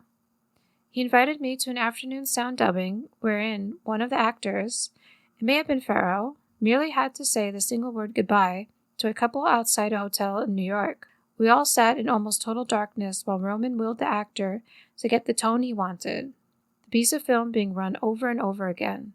After no more than an hour of these proceedings, I decided that filmmaking was not my cup of tea. I was thoroughly bored and later almost frustrated as the celebrated director when he finally shouted, "That's it," only to discover that the sound man had not recorded that particular attempt. Nonetheless, we had several good and entertaining dinners with Roman and his producer friend and fellow Pole, Gene Kotowski, as well as lunches at the studio with Roman's glamorous wife Sharon Tate and actor Carl Malden. Not long afterwards, Sharon fell tragic victim to the Charles Manson gang. That quote really kind of blew me away. It's pretty obvious in Chaos that, like, Reeve Whitson and Paul Tate knew each other before these murders. Reeve Whitson seems to have been somehow involved in the Cielo scene. You know, Reeve Whitson at least seems to have been involved somehow in, like, the process of surveilling the Cielo house. But now we have direct, pretty good evidence from a guy who worked at Lotus. You know, I don't really think this guy's got much reason to lie about any of this shit. I don't think he doesn't even really seem to understand the import fully of what he's talking about. Reeve Whitson was out here whining and dining with Lotus executives, with Roman Polanski, at the behest of a business concern whose members included Curtis LeMay, members of the Eisenhower cabinet. I'm going to assume that if you're the MC at Minsky's, I'm just going to read that as a shorthand for organized crime connections. So we've got a really interesting fucking dealio right there. Especially with LeMay. As we mentioned earlier, like, Paul Tate was working on all of these American bases. And even though Paul Tate was in the Army, especially given the fact that a lot of Paul Tate's work seemed to involve these missiles, just the strategic locations of Air Force bases next to Army bases and such, like, Paul Tate and LeMay seem to have been, like, they would have been working in fairly close collaboration while LeMay was chief of the Air Force, or at least in some form of contact. At the point in the 60s that this Lotus guy is talking about Andrew Ferguson, at the point in the 60s that he's talking about when Polanski's making Rosemary's Baby, this would be... When would Rosemary's Baby have been in pre-production? Give me just a beat. Okay, yeah, so this would have been anywhere from late 67 into June of 68. This would have been after LeMay was chief of the Air Force. I think he was done in that position by 65. This would have been as LeMay was gearing up to run as vice president with George Wallace, the hyper-racist, with the American Independent Party. And LeMay had been working very heavily in all of these nuclear warfare, continuity of government operations, all this stuff that's in pretty close collaboration with what we're talking about with Paul Tate. And he was involved also in a number of far-right intelligence networks in Europe that crossed the Iron Curtain going both ways, east and west. This work did occasionally stray into, like, cultural territory. So it seems to me that, like, to say that LeMay would have interest in somebody like Roman Polanski in terms of, like, an operational asset, I don't think that there's, like, a zero. I think there's a good possibility there. And LeMay was also very close to Charlie Babe Barron, and we can go ahead and get into another quote real quick and talk about him. O'Neill asserts in Chaos that it's pretty likely that Jay Sebring knew LeMay. We can get into this quote here from Chaos. This is from a man named Joe Terranueva, who was basically Jay Sebring's protege. Or at least that's how Tom O'Neill presents him, is that he was Jay Sebring's protege. He says, Charlie Barron was very close to Jay, Joe told me in our third conversation. He added, Charlie killed people. When Barron was a young man during Prohibition in Chicago, he shot two guys who were going to kill him for fixing a fight. He later went to Havana to run casinos for Meyer Lansky, another mob figure. When he returned to the United States, he was Lansky's eyes and ears at the New Sands Casino in Vegas. Just as an aside, keep the Sands Casino in your mind. Barron was hardly an outlier in Sebring's shop, which was, quote, a nest of mobsters and criminals, Torrenueva said. But it was Barron who scared little Joe the most, even before his phone call. Despite Barron's known mob ties, he had some type of security intelligence clearance with the federal government. He always packed a gun, and he was close with a cabal of right-wing military intelligence and Hollywood figures, many of whom had been Sebring's clients. Little Joe alleged that they did terrible things to black people, quote-unquote, and that it was Charlie who did the worst things. I couldn't get him to elaborate on that. But I did ask him why, if he was following the Tate murder investigation and knew that the police had no leads, he didn't tell the cops about his call from Barron. Because he was too close to higher-ups in law enforcement and intelligence, Little Joe said. He added yet another intriguing name to the list of Barron's associates, General Curtis E. LeMay. A good friend of the show, who will go unnamed, I believe, has very adroitly described what LeMay was doing around this time as a nuclear gladio, which I think is a very great term. He was really involved in, like, a bunch of really scary shit, man. Not to bring Tree of Smoke up again, but if you've ever read Tree of Smoke, Curtis LeMay was involved in some very Tree of Smoke type shit. He was definitely interested in, like, smuggling a nuke into a communist country and setting it off and then having a bunch of, like, far-right guys overrun the country type of shit. Just a really insane person, you know? And that quote from Chaos that we just read, oh, Charlie Barron had this federal, you know, he had some kind of top secret clearance. And we didn't know what it was or how he got it. And we're going to get into Charlie Barron at length soon. We're going to get into, I know I keep saying, we're going to get into this soon.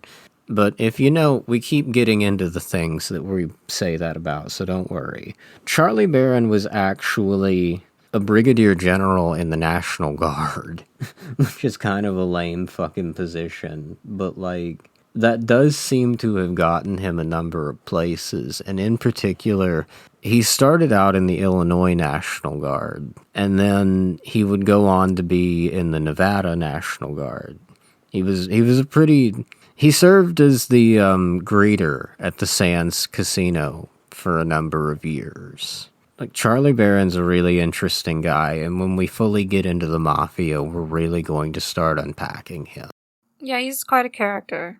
I would highly recommend do a deep Google on his name, and you can find some pictures of guns that belong to him. Yeah, he's very Googleable.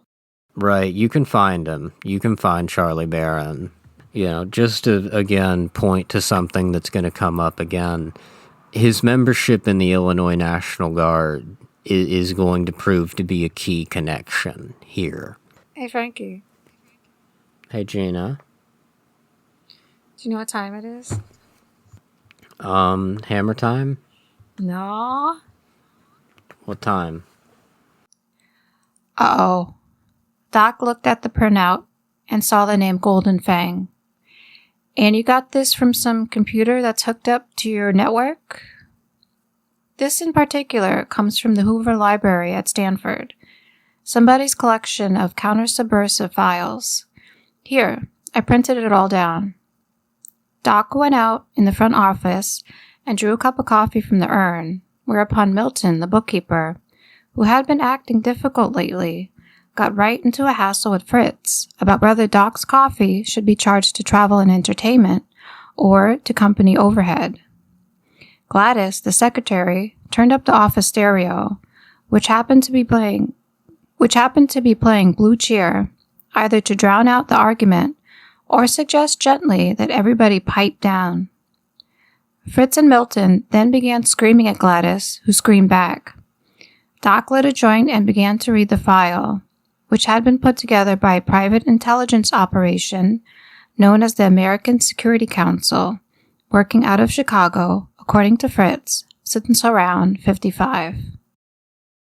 Now that we have got the intriguing revelations about Roman Polanski running around, whining and dining with Lotus executives with Reeve Whitson running favors for Curtis LeMay, you know, we got that out of the way, and that's permanently in our fucking heads. We can really return firmly to, like, the text of Inherent Vice, and we can start to get into some key references in the novel that Doc sort of comes across. Our discussions of, like, Paul Tate and Curtis LeMay, you know, but talking about all this NATO Gladio stuff that they were connected to, it actually serves into, like, a really good bridge for what was mentioned in that quote you just read to it. We're going to be discussing two separate references in the novel here, whose connections in history are going to closely converge, but it will be easiest to take them one at a time. The first is in Chapter 7, you quoted earlier, when Fritz gives Doc a collection of documents related to Preserve, the Golden Fang. He notes that they're files collected by a group called the American Security Council. Just to get briefly into sources real quick, a lot of what we have learned in regards to the American Security Council is very deeply indebted to the work of Russ Ballant, Sarah Diamond, Line Cook, and Recluse. And if you're really interested in this stuff, and if you've not already kind of dug into this stuff, because some of this stuff is very classic parapolitical material at this point, we really recommend that you go to Russ Ballant's Old Nazis and the New Right, Sarah Diamond's Roads to Dominion, Line Cook's A Partial History of the List, and Recluse's whole series of articles, Fear and Loathing in the American Security Council, as well as his Wackle series over on the farm. To dive into the story of these references in a way that makes sense, it's best to start chronologically. And that means starting with the American Security Council. Ooh-wee-oo. Ooh-wee-oo. So the ASC emerged from a melange of organizations and has remained a befuddling mixture of parent organization, subsidiary councils, and subgroups to this day. Note, in the process of scripting this episode, we've often referred to the ASC and its milieu as the alphabet soup from hell, and it should become obvious enough pretty soon. We have tried to break up a lot of this with, referring to these groups by their full names instead of just repeatedly throwing these letters at you, because I know that can be a little confusing. But anyway, the ASC's function has been consistently manifold, and it's not really that easy to pin down. Through the 50s and into the 60s, one of the primary functions of the ASC was basically as a company that ran quote-unquote background checks for dues-paying members. These members who applied to run these background checks, these were businesses across the entire spectrum. They had very high-level governmental contracts. They worked for Hollywood studios. They worked for boards of executives, for numerous high-level companies. The ASC actually marketed its abilities in this field as superior to the FBI, because the FBI couldn't release its files to the public except in cases of legal necessity or basically sending the files to another agency. All that was required to the ASC's files to get at them was that you pay the yearly dues required, and that was decided in respect to the size of the client company. It's worth noting that a lot of the files that the ASC came into possession to were themselves either originally FBI files, or they were files from the number of predecessor organizations of the FBI. And the FBI actually maintained a very strong relationship with the American Security Council over the years. And this really came from the original director of the American Security Council, who was a man named John M. Fisher, who was an ex-FBI agent. And over the years, they would continually recruit members from the FBI. By 1958, the New York Times was quoted as saying that the American Security Council already had files on 1 million American subversives, and was adding more at the rate of 20,000 a month. And these files came not only from these official sources like the FBI and other private intelligence groups. The ASC actually seems to have acquired a number of these files from the Minutemen, who were a highly violent right-wing organization active through the 50s and the 60s, who were actually one of the primary inspirations for Vigilant California in Inherent Vice.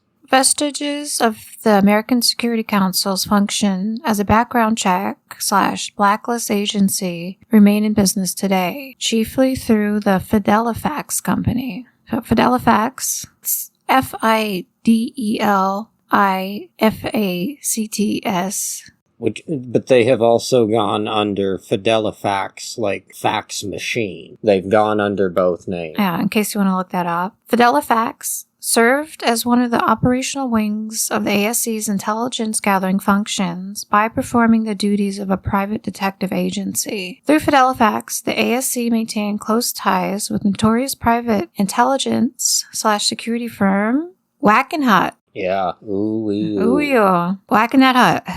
George Wackenhut helped found the Miami branch of the Fidelifax Company in 1956 after apparently losing his job with the FBI following an office fistfight with another agent. Fun times. Right. He was a fucking crazy guy. Wackenhut should be the name of a place where, I go to get a cheeseburger that makes me sick. Probably not a good one. I don't know, Fuddruckers.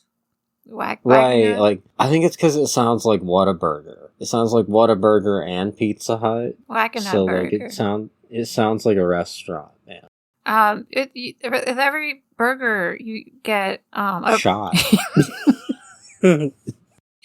Okay, you get a bullet delivered to you directly, and you get a printout of your own file for 99 cents extra. It's worth noting that former FBI agents were particularly recruited in the position of Fidelifax branch manager. They would specifically go after every Fidelifax branch in the country was managed by an ex-FBI special agent, from what I understand. So just to get into Wackenhut for a minute, they maintained very long ties with the FBI, the CIA, the National Defense Establishment, government. And by the mid-60s, Wackenhut Corporation themselves claimed to have amassed files on 1 in every 46 Americans. A lot of those files probably came from their connections with the ASC. And they would go on to be involved in numerous controversies. I mean, Wackenhut's kind of legendary in the field of parapolitics. But, just to go over that real quick, I mean, they range from the rape and the murder of a Michigan woman in 1979 to Wackenhut's successor, GS4 Solutions, being the employer of the Pulse nightclub shooter Omar Mateen. Yeah, I don't think I want a burger from this place. I do not want a fucking burger from this place. I don't want my violence and atrocity burger. So as we mentioned before, these massive networks of counter-subversive files, some of them dated back to as far back as before the First World War. They wound up being instrumental in the oppression of labor activism, anti-war organizing, sometimes even pro-war organizing in the case of World War II, and just anti-leftism in general in America, and honestly over the entire world. This became a very international network over time. Some of these file collections, they were being maintained by companies like Wackenhut or Fidelifax. Some of these file collections were just in the hands of individuals, like Ralph Van Diemen, who's commonly referred to as the father of military intelligence. Once he retired from the military, became sort of a private intelligence czar here in California, basically from the time of his retirement up until his death in 1952. He was a major figure in the private intelligence field. And these files were bought, they were traded. When people died, you inherited their files. And the information, obviously, this information is a very highly lucrative form of capital in its own fucking right. In layman's terms, the early years of the American Security Council were spent as the frontline soldiers of the blacklist. These were the men who learned your activities and beliefs well enough to put you on a list. Aside from their literal connections to assembling the blacklist, so the ASC formed largely out of the same federal anti-communist milieu as the HUAC, so the House Un-American Activities Committee. This connects hugely to the consistent themes of the Hollywood Blacklist and Hollywood labor struggles in Pynchon's California Trilogy. The way the violent anarchist struggle of Against Today's Travers family, against the Plutes and the Pinkertons, have descended through a long line of labor struggles to the 1940s, and the sad existence of Frenese's parents in Vineland, the ratfuckery of Burke's Dodger and Vigilant California and Inherent Vice, and even the real-life tragic death of the late, great John Garfield, who we're going to come to in a future episode. It's worth noting, even in the quote that you read up there, when the ASC are mentioned in Inherent Vice, it appears right alongside a reference to the rock group Blue Cheer. And they're also mentioned in Vineland. And I bring this up because in Vineland, their name occurs in the scene where Brock Vond and all of his federal and local police friends are descending on the People's Republic of Rock and Roll. They're disappearing any number of these students to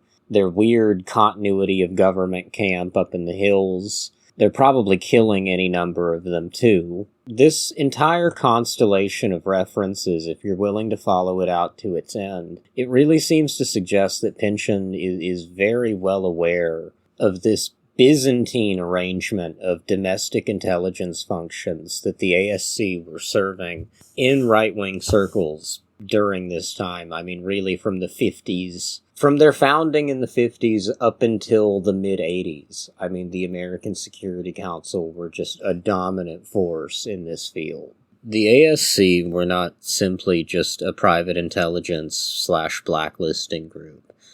They were also fulfilling a huge role in anti-communist propaganda, both in their normal operations and through a number of subsidiary groups. The Institute for American Strategy being probably the most notable one. And through the 1960s, the Institute for American Strategy actually organized multiple seminars at the National War College for members of the Joint Chiefs of Staff, as well as pretty high-ranking Army officers and NCOs. And these guys would be basically exposed to the propaganda from the Council's publishing arms. And a lot of the stuff being published in that is very similar to kind of the stuff that you hear, Art Tweedle talking about when Doc goes and visits him late in Inherent Vice. It's very much about how if we lose this battle against the communists, it is not the fault of the American government, it's the fault of the American citizens. So we need every American citizen to be as effective of an anti-communist soldier as they can be. And really that even constellates out to the mention of the German concept of Gleichschaltung. I'm not sure I'm pronouncing that right. Gleichschaltung, maybe? That was originally an engineering term, and what that means is essentially the synchronization of everything onto one switch, onto one circuit. The Nazis used that to mean the entire dedication of German culture to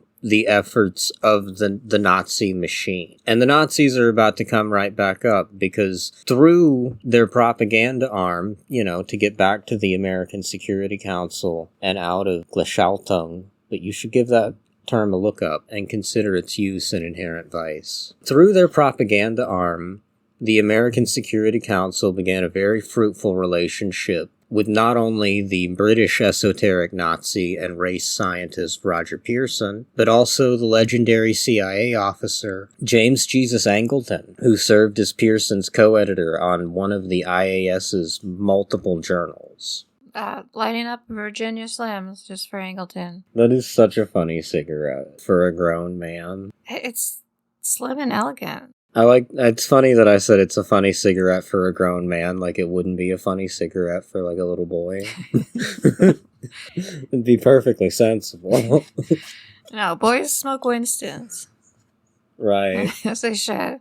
It was during this period of the late 1960s that the ASC's publishing arms were throwing heavy support behind the presidential campaign of George Wallace and Curtis LeMay. Ooh, you. Bomb, bomb. Yeah, we're back to fucking iron ass. Bomb, bomb, bomb, bomb, bomb. This connection should be no surprise, as LeMay was a member of the ASC's board, but the connection was also expressed through the aforementioned Roger Pearson, who worked closely with fellow white supremacist Willis Carto and his Liberty Lobby. During the late 60s, one of Carto's main occupations was running the youth wing of the Wallace-LeMay campaign. As time bore on, Carto would become a legendary figure in the American far right. So it's worth noting here that given their associations, Wallace and LeMay's racial attitudes, though already known to be abhorrent, were probably far more esoteric than outwardly acknowledged.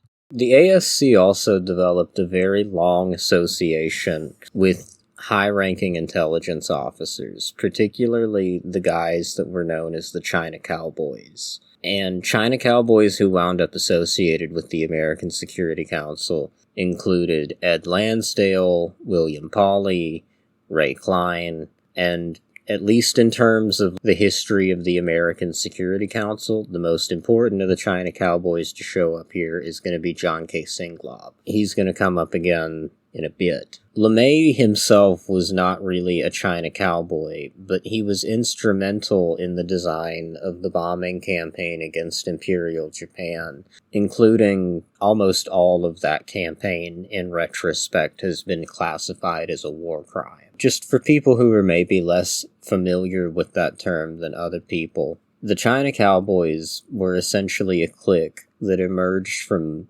U.S. intelligence operations in Southeast Asia, basically parts of China, what's now Vietnam, Burma, or Myanmar, I suppose, that part of the world. This was during the Second World War, and a lot of these guys developed very close relationships with the nationalist Kuomintang of Taiwan, and a lot of other Chinese warlords on the Chinese mainland. Through their operations with these guys, these American officers became highly involved in the opium trade. And it became a very fucking lucrative in-source for a number of them once the CIA and the OSS's connections with Italian drug trafficking became involved. And to put it very simply, this is kind of the stew from which modern drug trafficking emerged, like in particular modern heroin trafficking. Their involvement, these China cowboys' involvement in the American Security Council is very notable, I think, in light of Inherent Vice's Golden Fang, who are these very rich, nationalistic men who are simultaneously smuggling heroin, and they're fighting to destroy any opposition to world capitalism that they can find.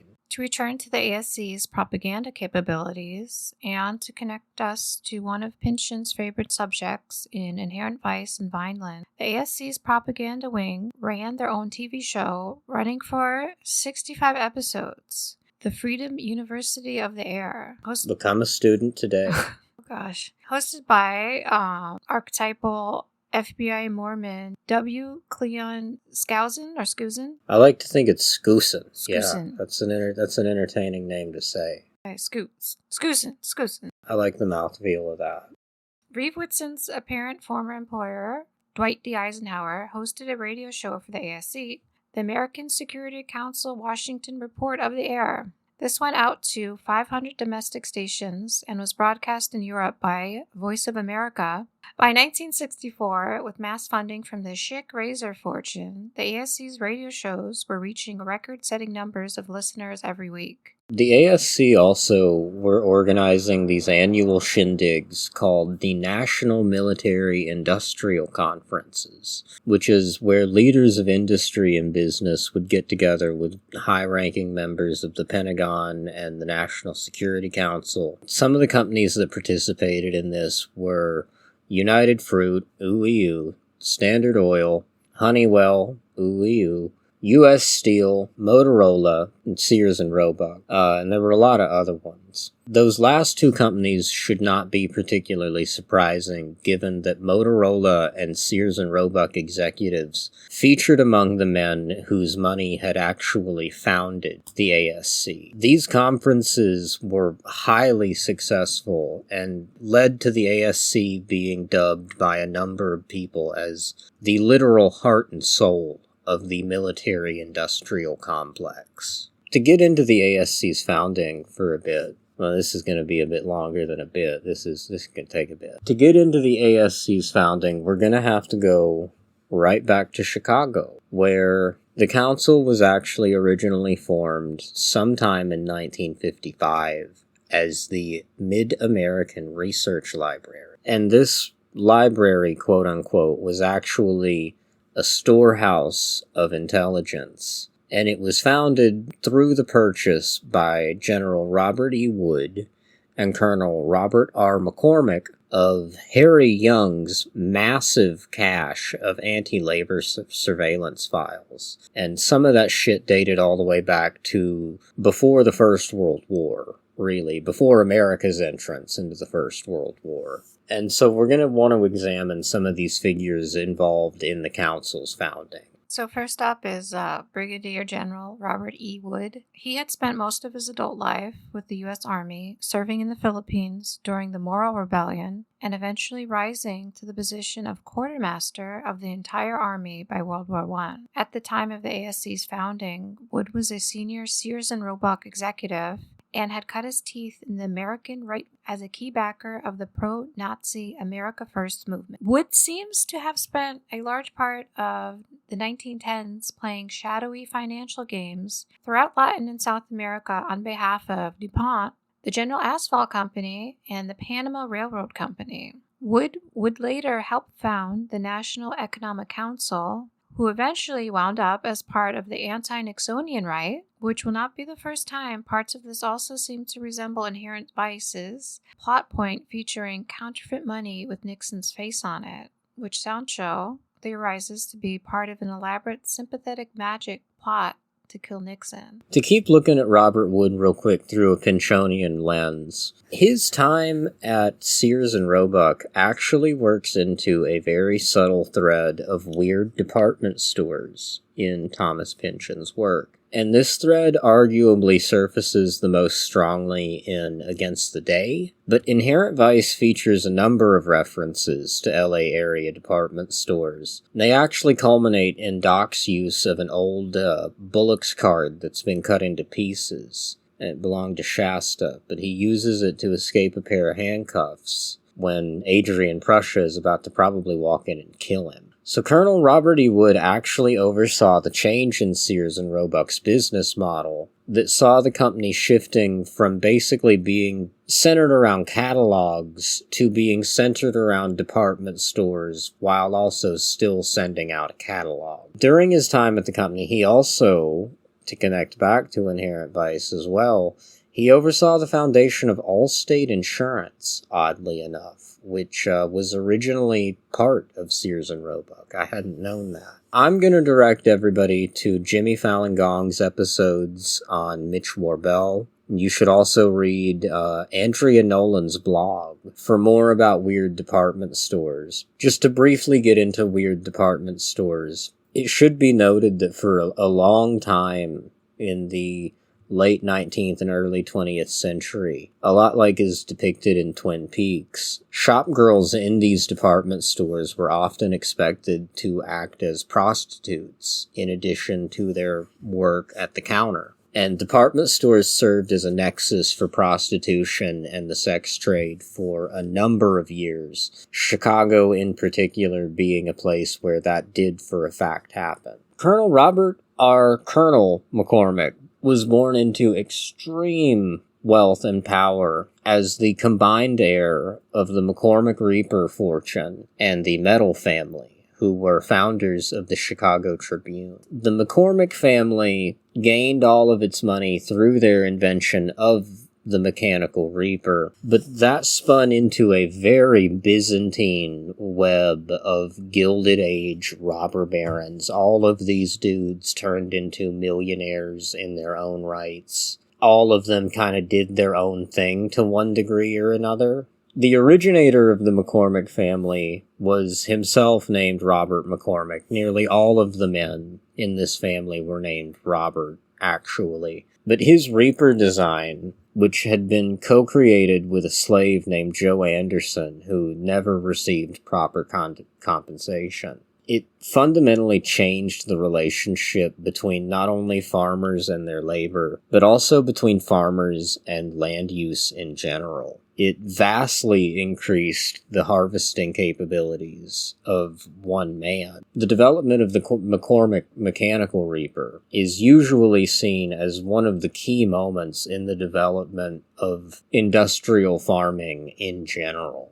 These kind of things are key things that will come up time and time again. You know, labor being stolen by machinery, the use of the land, the theft of the land, the robber baron aspect. Like, all of this is highly, highly Pynchonian. Colonel McCormick, referred to as such from here, was the grandson of former mayor of Chicago and founder of the Chicago Tribune, Joseph Meadle, and son of Ambassador Robert S. McCormick, who served in various high-level positions throughout Europe, including serving in England under Ambassador Robert Todd Lincoln and serving as ambassador to the court of Tsar Nicholas II in Imperial Russia, a posting which came to an end in the days immediately before the 1905 revolution. Colonel McCormick graduated Yale as a member of Scroll and Key with a law degree and started his career as a lawyer, co-founding the firm of Kirkland and Ellis, currently the world's most profitable law firm. So K&E went on to produce such luminaries as William Barr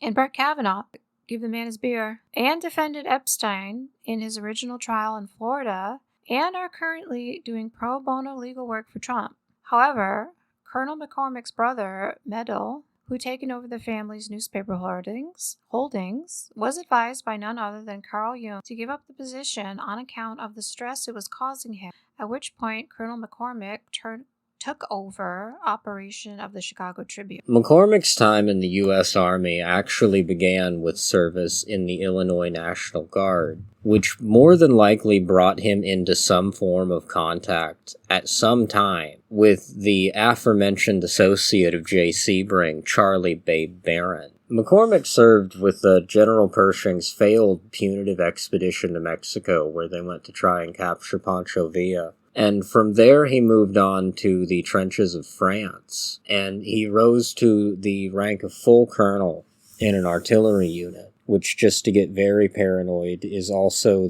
that's where Paul Tate got his start in the army, was as an artillery unit guy. Returning home from France, he resumed full control of the Chicago Tribune, and under McCormick's leadership, the Tribune campaigned massively against FDR's New Deal, and in 1941 they had actually published the U.S. Army's invasion plans of Europe, the Rainbow Five Plan, which had been leaked to them by... There are a number of ideas about who this source was that gave them this, but it's been linked to everyone from Albert Wiedemeyer, a German-American Army officer who later became an ASC board member, or some people say it was William Stevenson, the British spy, better known as Intrepid. There's a lot of theories about what happened there. I'm not sure entirely about it. Harry Young, who General Wood and Colonel McCormick had purchased these anti-subversive files from, was a noted anti-Semite and one of the original American publishers of the Protocols of the Learned Elders of Zion. First and foremost, through his American Vigilant Intelligence Foundation, he had connections to strike-breaking and labor subversion, again, stretching as far back to before World War I. He maintained numerous links with White Russians, fascists, any kind of anti-Semite you can really imagine. Harry Young's a fascinating guy, to be honest, and we really just don't have... A lot of his story is not wholly pertinent to what we have here, but I highly recommend that you go look up Harry Young. All of these figures met in a very tangled scene around the America First Committee, and that was founded in the 18 months immediately before America's entrance into World War II. And it was a fascist organization from top to bottom. They sort of acted like a melting pot of all the other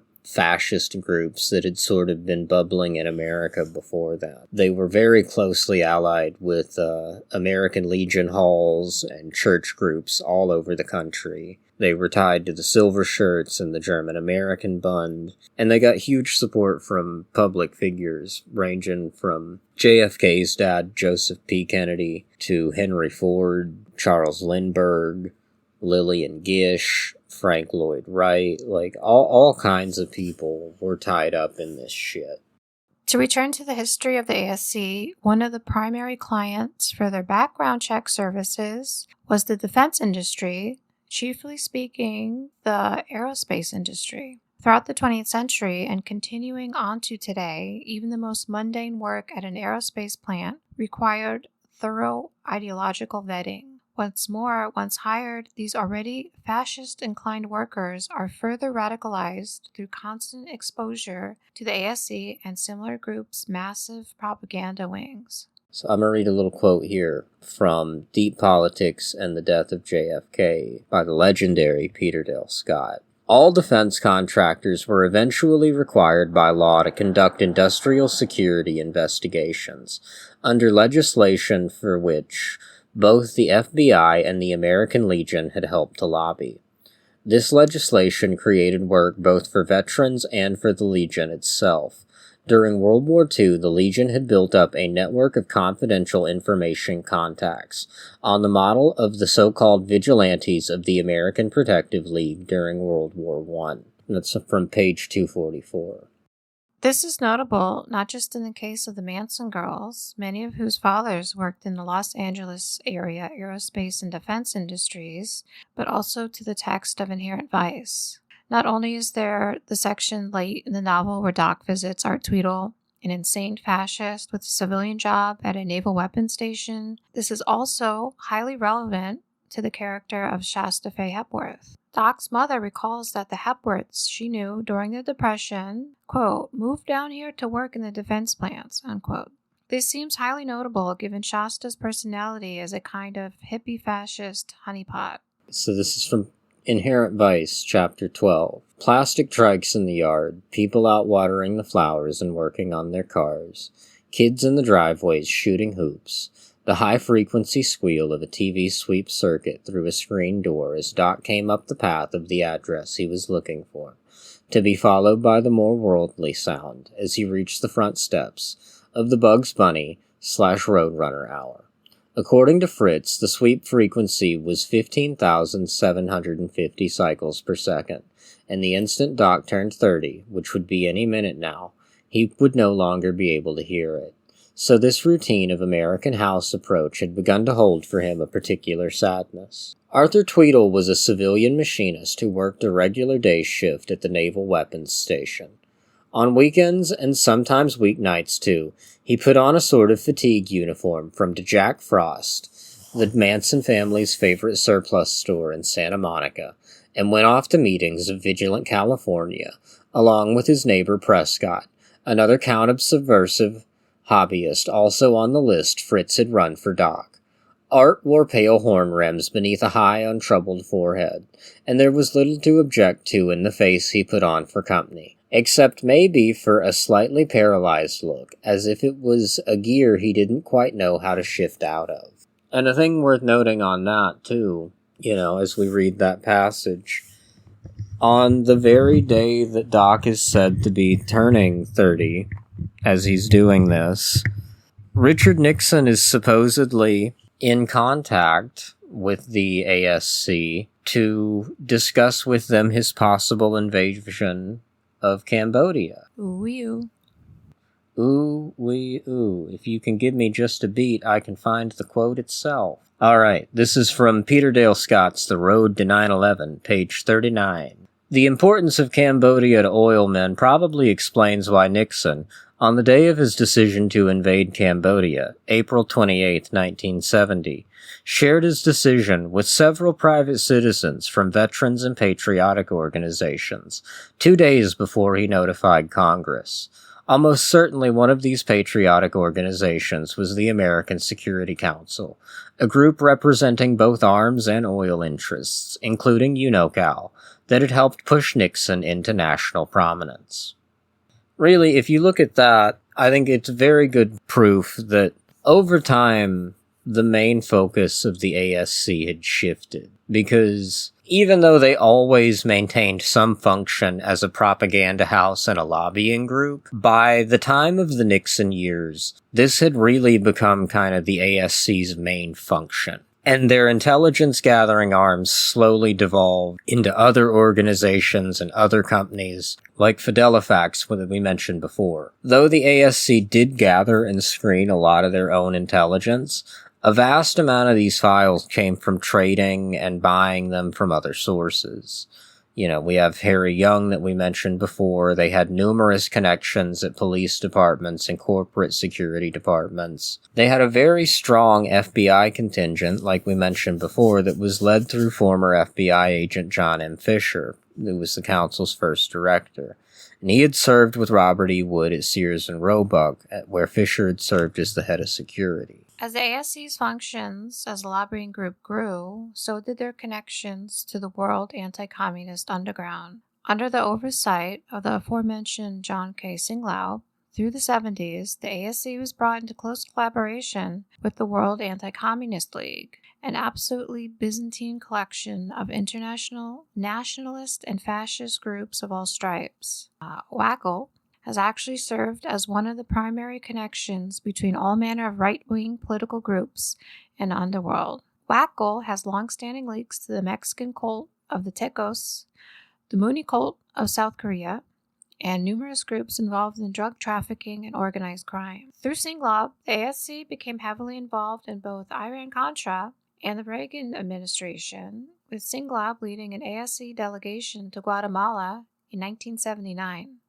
Officially representing the Reagan presidential campaign were Singlaub assured death squad leaders of Reagan's recognition of the dirty work that needs to be done. So this period sort of represents, like, the last hurrah of the ASC in a way, because the ASC would slowly kind of dissolve into the general milieu of, like, Wackenhut, Wackel, and just America's intelligence agencies in general. Because it kind of seems to me that as the digital age kind of came into being, the ASC's method of doing these things sort of became very outdated. And they probably found themselves being outpaced by a lot of these incoming computer systems that were being depicted in a lot of Inherent Vice and Vineland. These references to Singlaub and the changing face of surveillance serve as an excellent bridge into the other reference from Inherent Vice we intend to discuss. There are 3 references in the novel to the LAPD's PDID, that's Public Disorder Intelligence Division. Most importantly, in Chapter 8, where Doc's girlfriend Penny Kimball says that hippie informant Coy Harlingen typically works with the PDID and the LAPD's Red Squad. The PDID actually fit directly into the theme of domestic surveillance we've been covering all throughout discussions of the ASC, and the connections do not end there. The PDID were formed in 1970 in immediate reaction to police reform movements that erupted in Los Angeles in the aftermath of the Watts rioting, which Pynchon actually covered firsthand for the New York Times Magazine. The primary function of the PDID within the LAPD really boiled down to being a surveillance program on anybody who had less than a stellar opinion of the LAPD. The PDID collected a massive amount of information on subversive elements, quote-unquote, and they found themselves in trouble multiple times. Mayor Tom Bradley had actually ordered the destruction of the PDID's files following an eruption of controversy around the program's surveillance of a group called CAPA, the Coalition Against Police Abuse, which was I believe that happened in 1973 or 1974. They destroyed all of the PDID's files, from what they say. And while this did briefly curtail the PDID's activities, this destruction has also severely impeded research into the early activities of the PDID. Not only that, I also don't really know that these files were ever actually destroyed. I think that there's just a chance that they were put somewhere else, honestly, or I don't think all of them were destroyed. Yeah, everything goes somewhere. Given that the operational history of the PDID coincided with an uptick in anti-police activism in LA, the PDID were really not that secret of a unit. They openly surveilled members of CAPA and other activist organizations, and they repeatedly tried to paint these groups as violent terrorist organizations. And this never really worked out because CAPA in particular were very, very pacifistic. They refused to even be around the Black Panthers because the Black Panthers had guns. CAPA refused to have weapons at any of their meetings. Like, CAPA went out of their way to play by the rules, and they still kind of wound up eating shit. Aside from their mutual presence in the domestic surveillance fields, the PDID's association with the ASC actually goes a lot deeper, because the scandal that led to the dissolution of the PDID actually involved the transfer of a huge amount of LAPD anti-subversive files into the hands of a group known as the Western Goals Foundation. Western Goals was a private intelligence group / think tank founded by the aforementioned John K. Singlaub, British agent and John Birch Society provocateur John Reese, and legendary anti-communist congressman Larry McDonald, who was later to die in the Korean Air Flight 007 incident, a highly mysterious event whose full explanation is beyond the scope of our episodes. And we ain't touching that. You can. Yeah, I don't have the time for that. I mean, I've seen all the air disaster shows on that, and I'm like, well, what happened? Right. The WGF found themselves involved all manner of scandals during their short lifetime from 1979 to 1986. Western Goals published articles in Reader's Digest. Quotes from their in-house periodicals wound up parroted by members of the Reagan administration and entered into the congressional record. And they continued the ASC's work in domestic surveillance in other areas and into the new era, and were even more involved in Iran-Contra than the ASE itself, serving as a direct funding conduit to the Contras. So it is highly likely that McDonald's rat-fucking activities with the WGF led directly to the Korean Airlines 007 incident, although this remains simply speculation on our part. So don't quote us. Right. Don't quote us as saying that, like, Larry McDonald fucked around and found out. I have no clue what happened there. Oh, we don't know. Don't use this. Don't say that we're a source for this, because we are not. So, the PDID's kind of demise erupted when the PDID officer named J. Paul, under orders from his superiors within the LAPD, he began the process of digitizing the department's PDID records on behalf of Western goals, with all of this information ultimately being stored on a computer at Paul's wife's law office in Long Beach.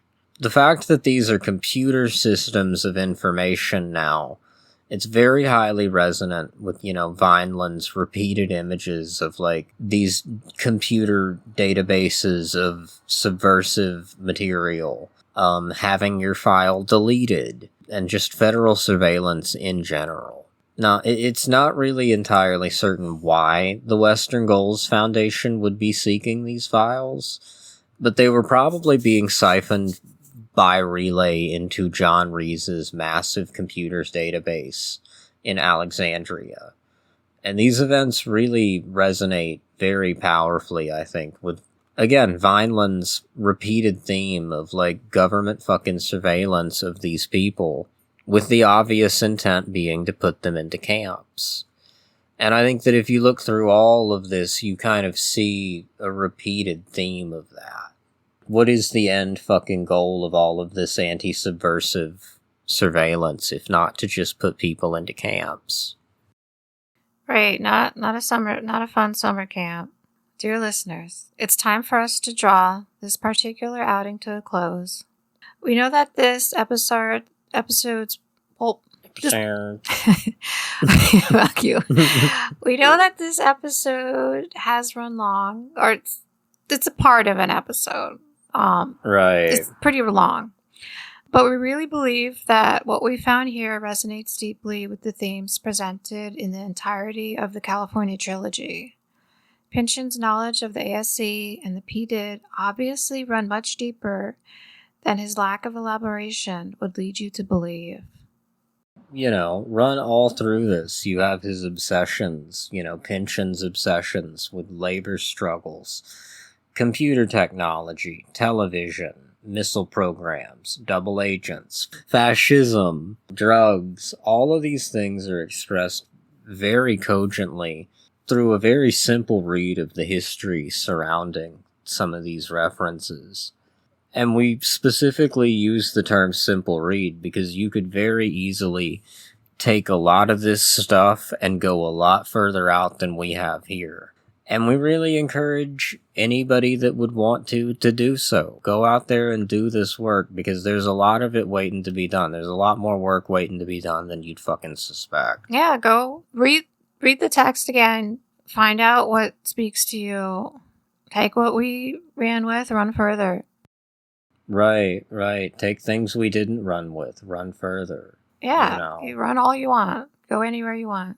We're really excited to get into the next part of this episode, because we're going to be digging even further into the malfeasance and rat fuckery of California law enforcement.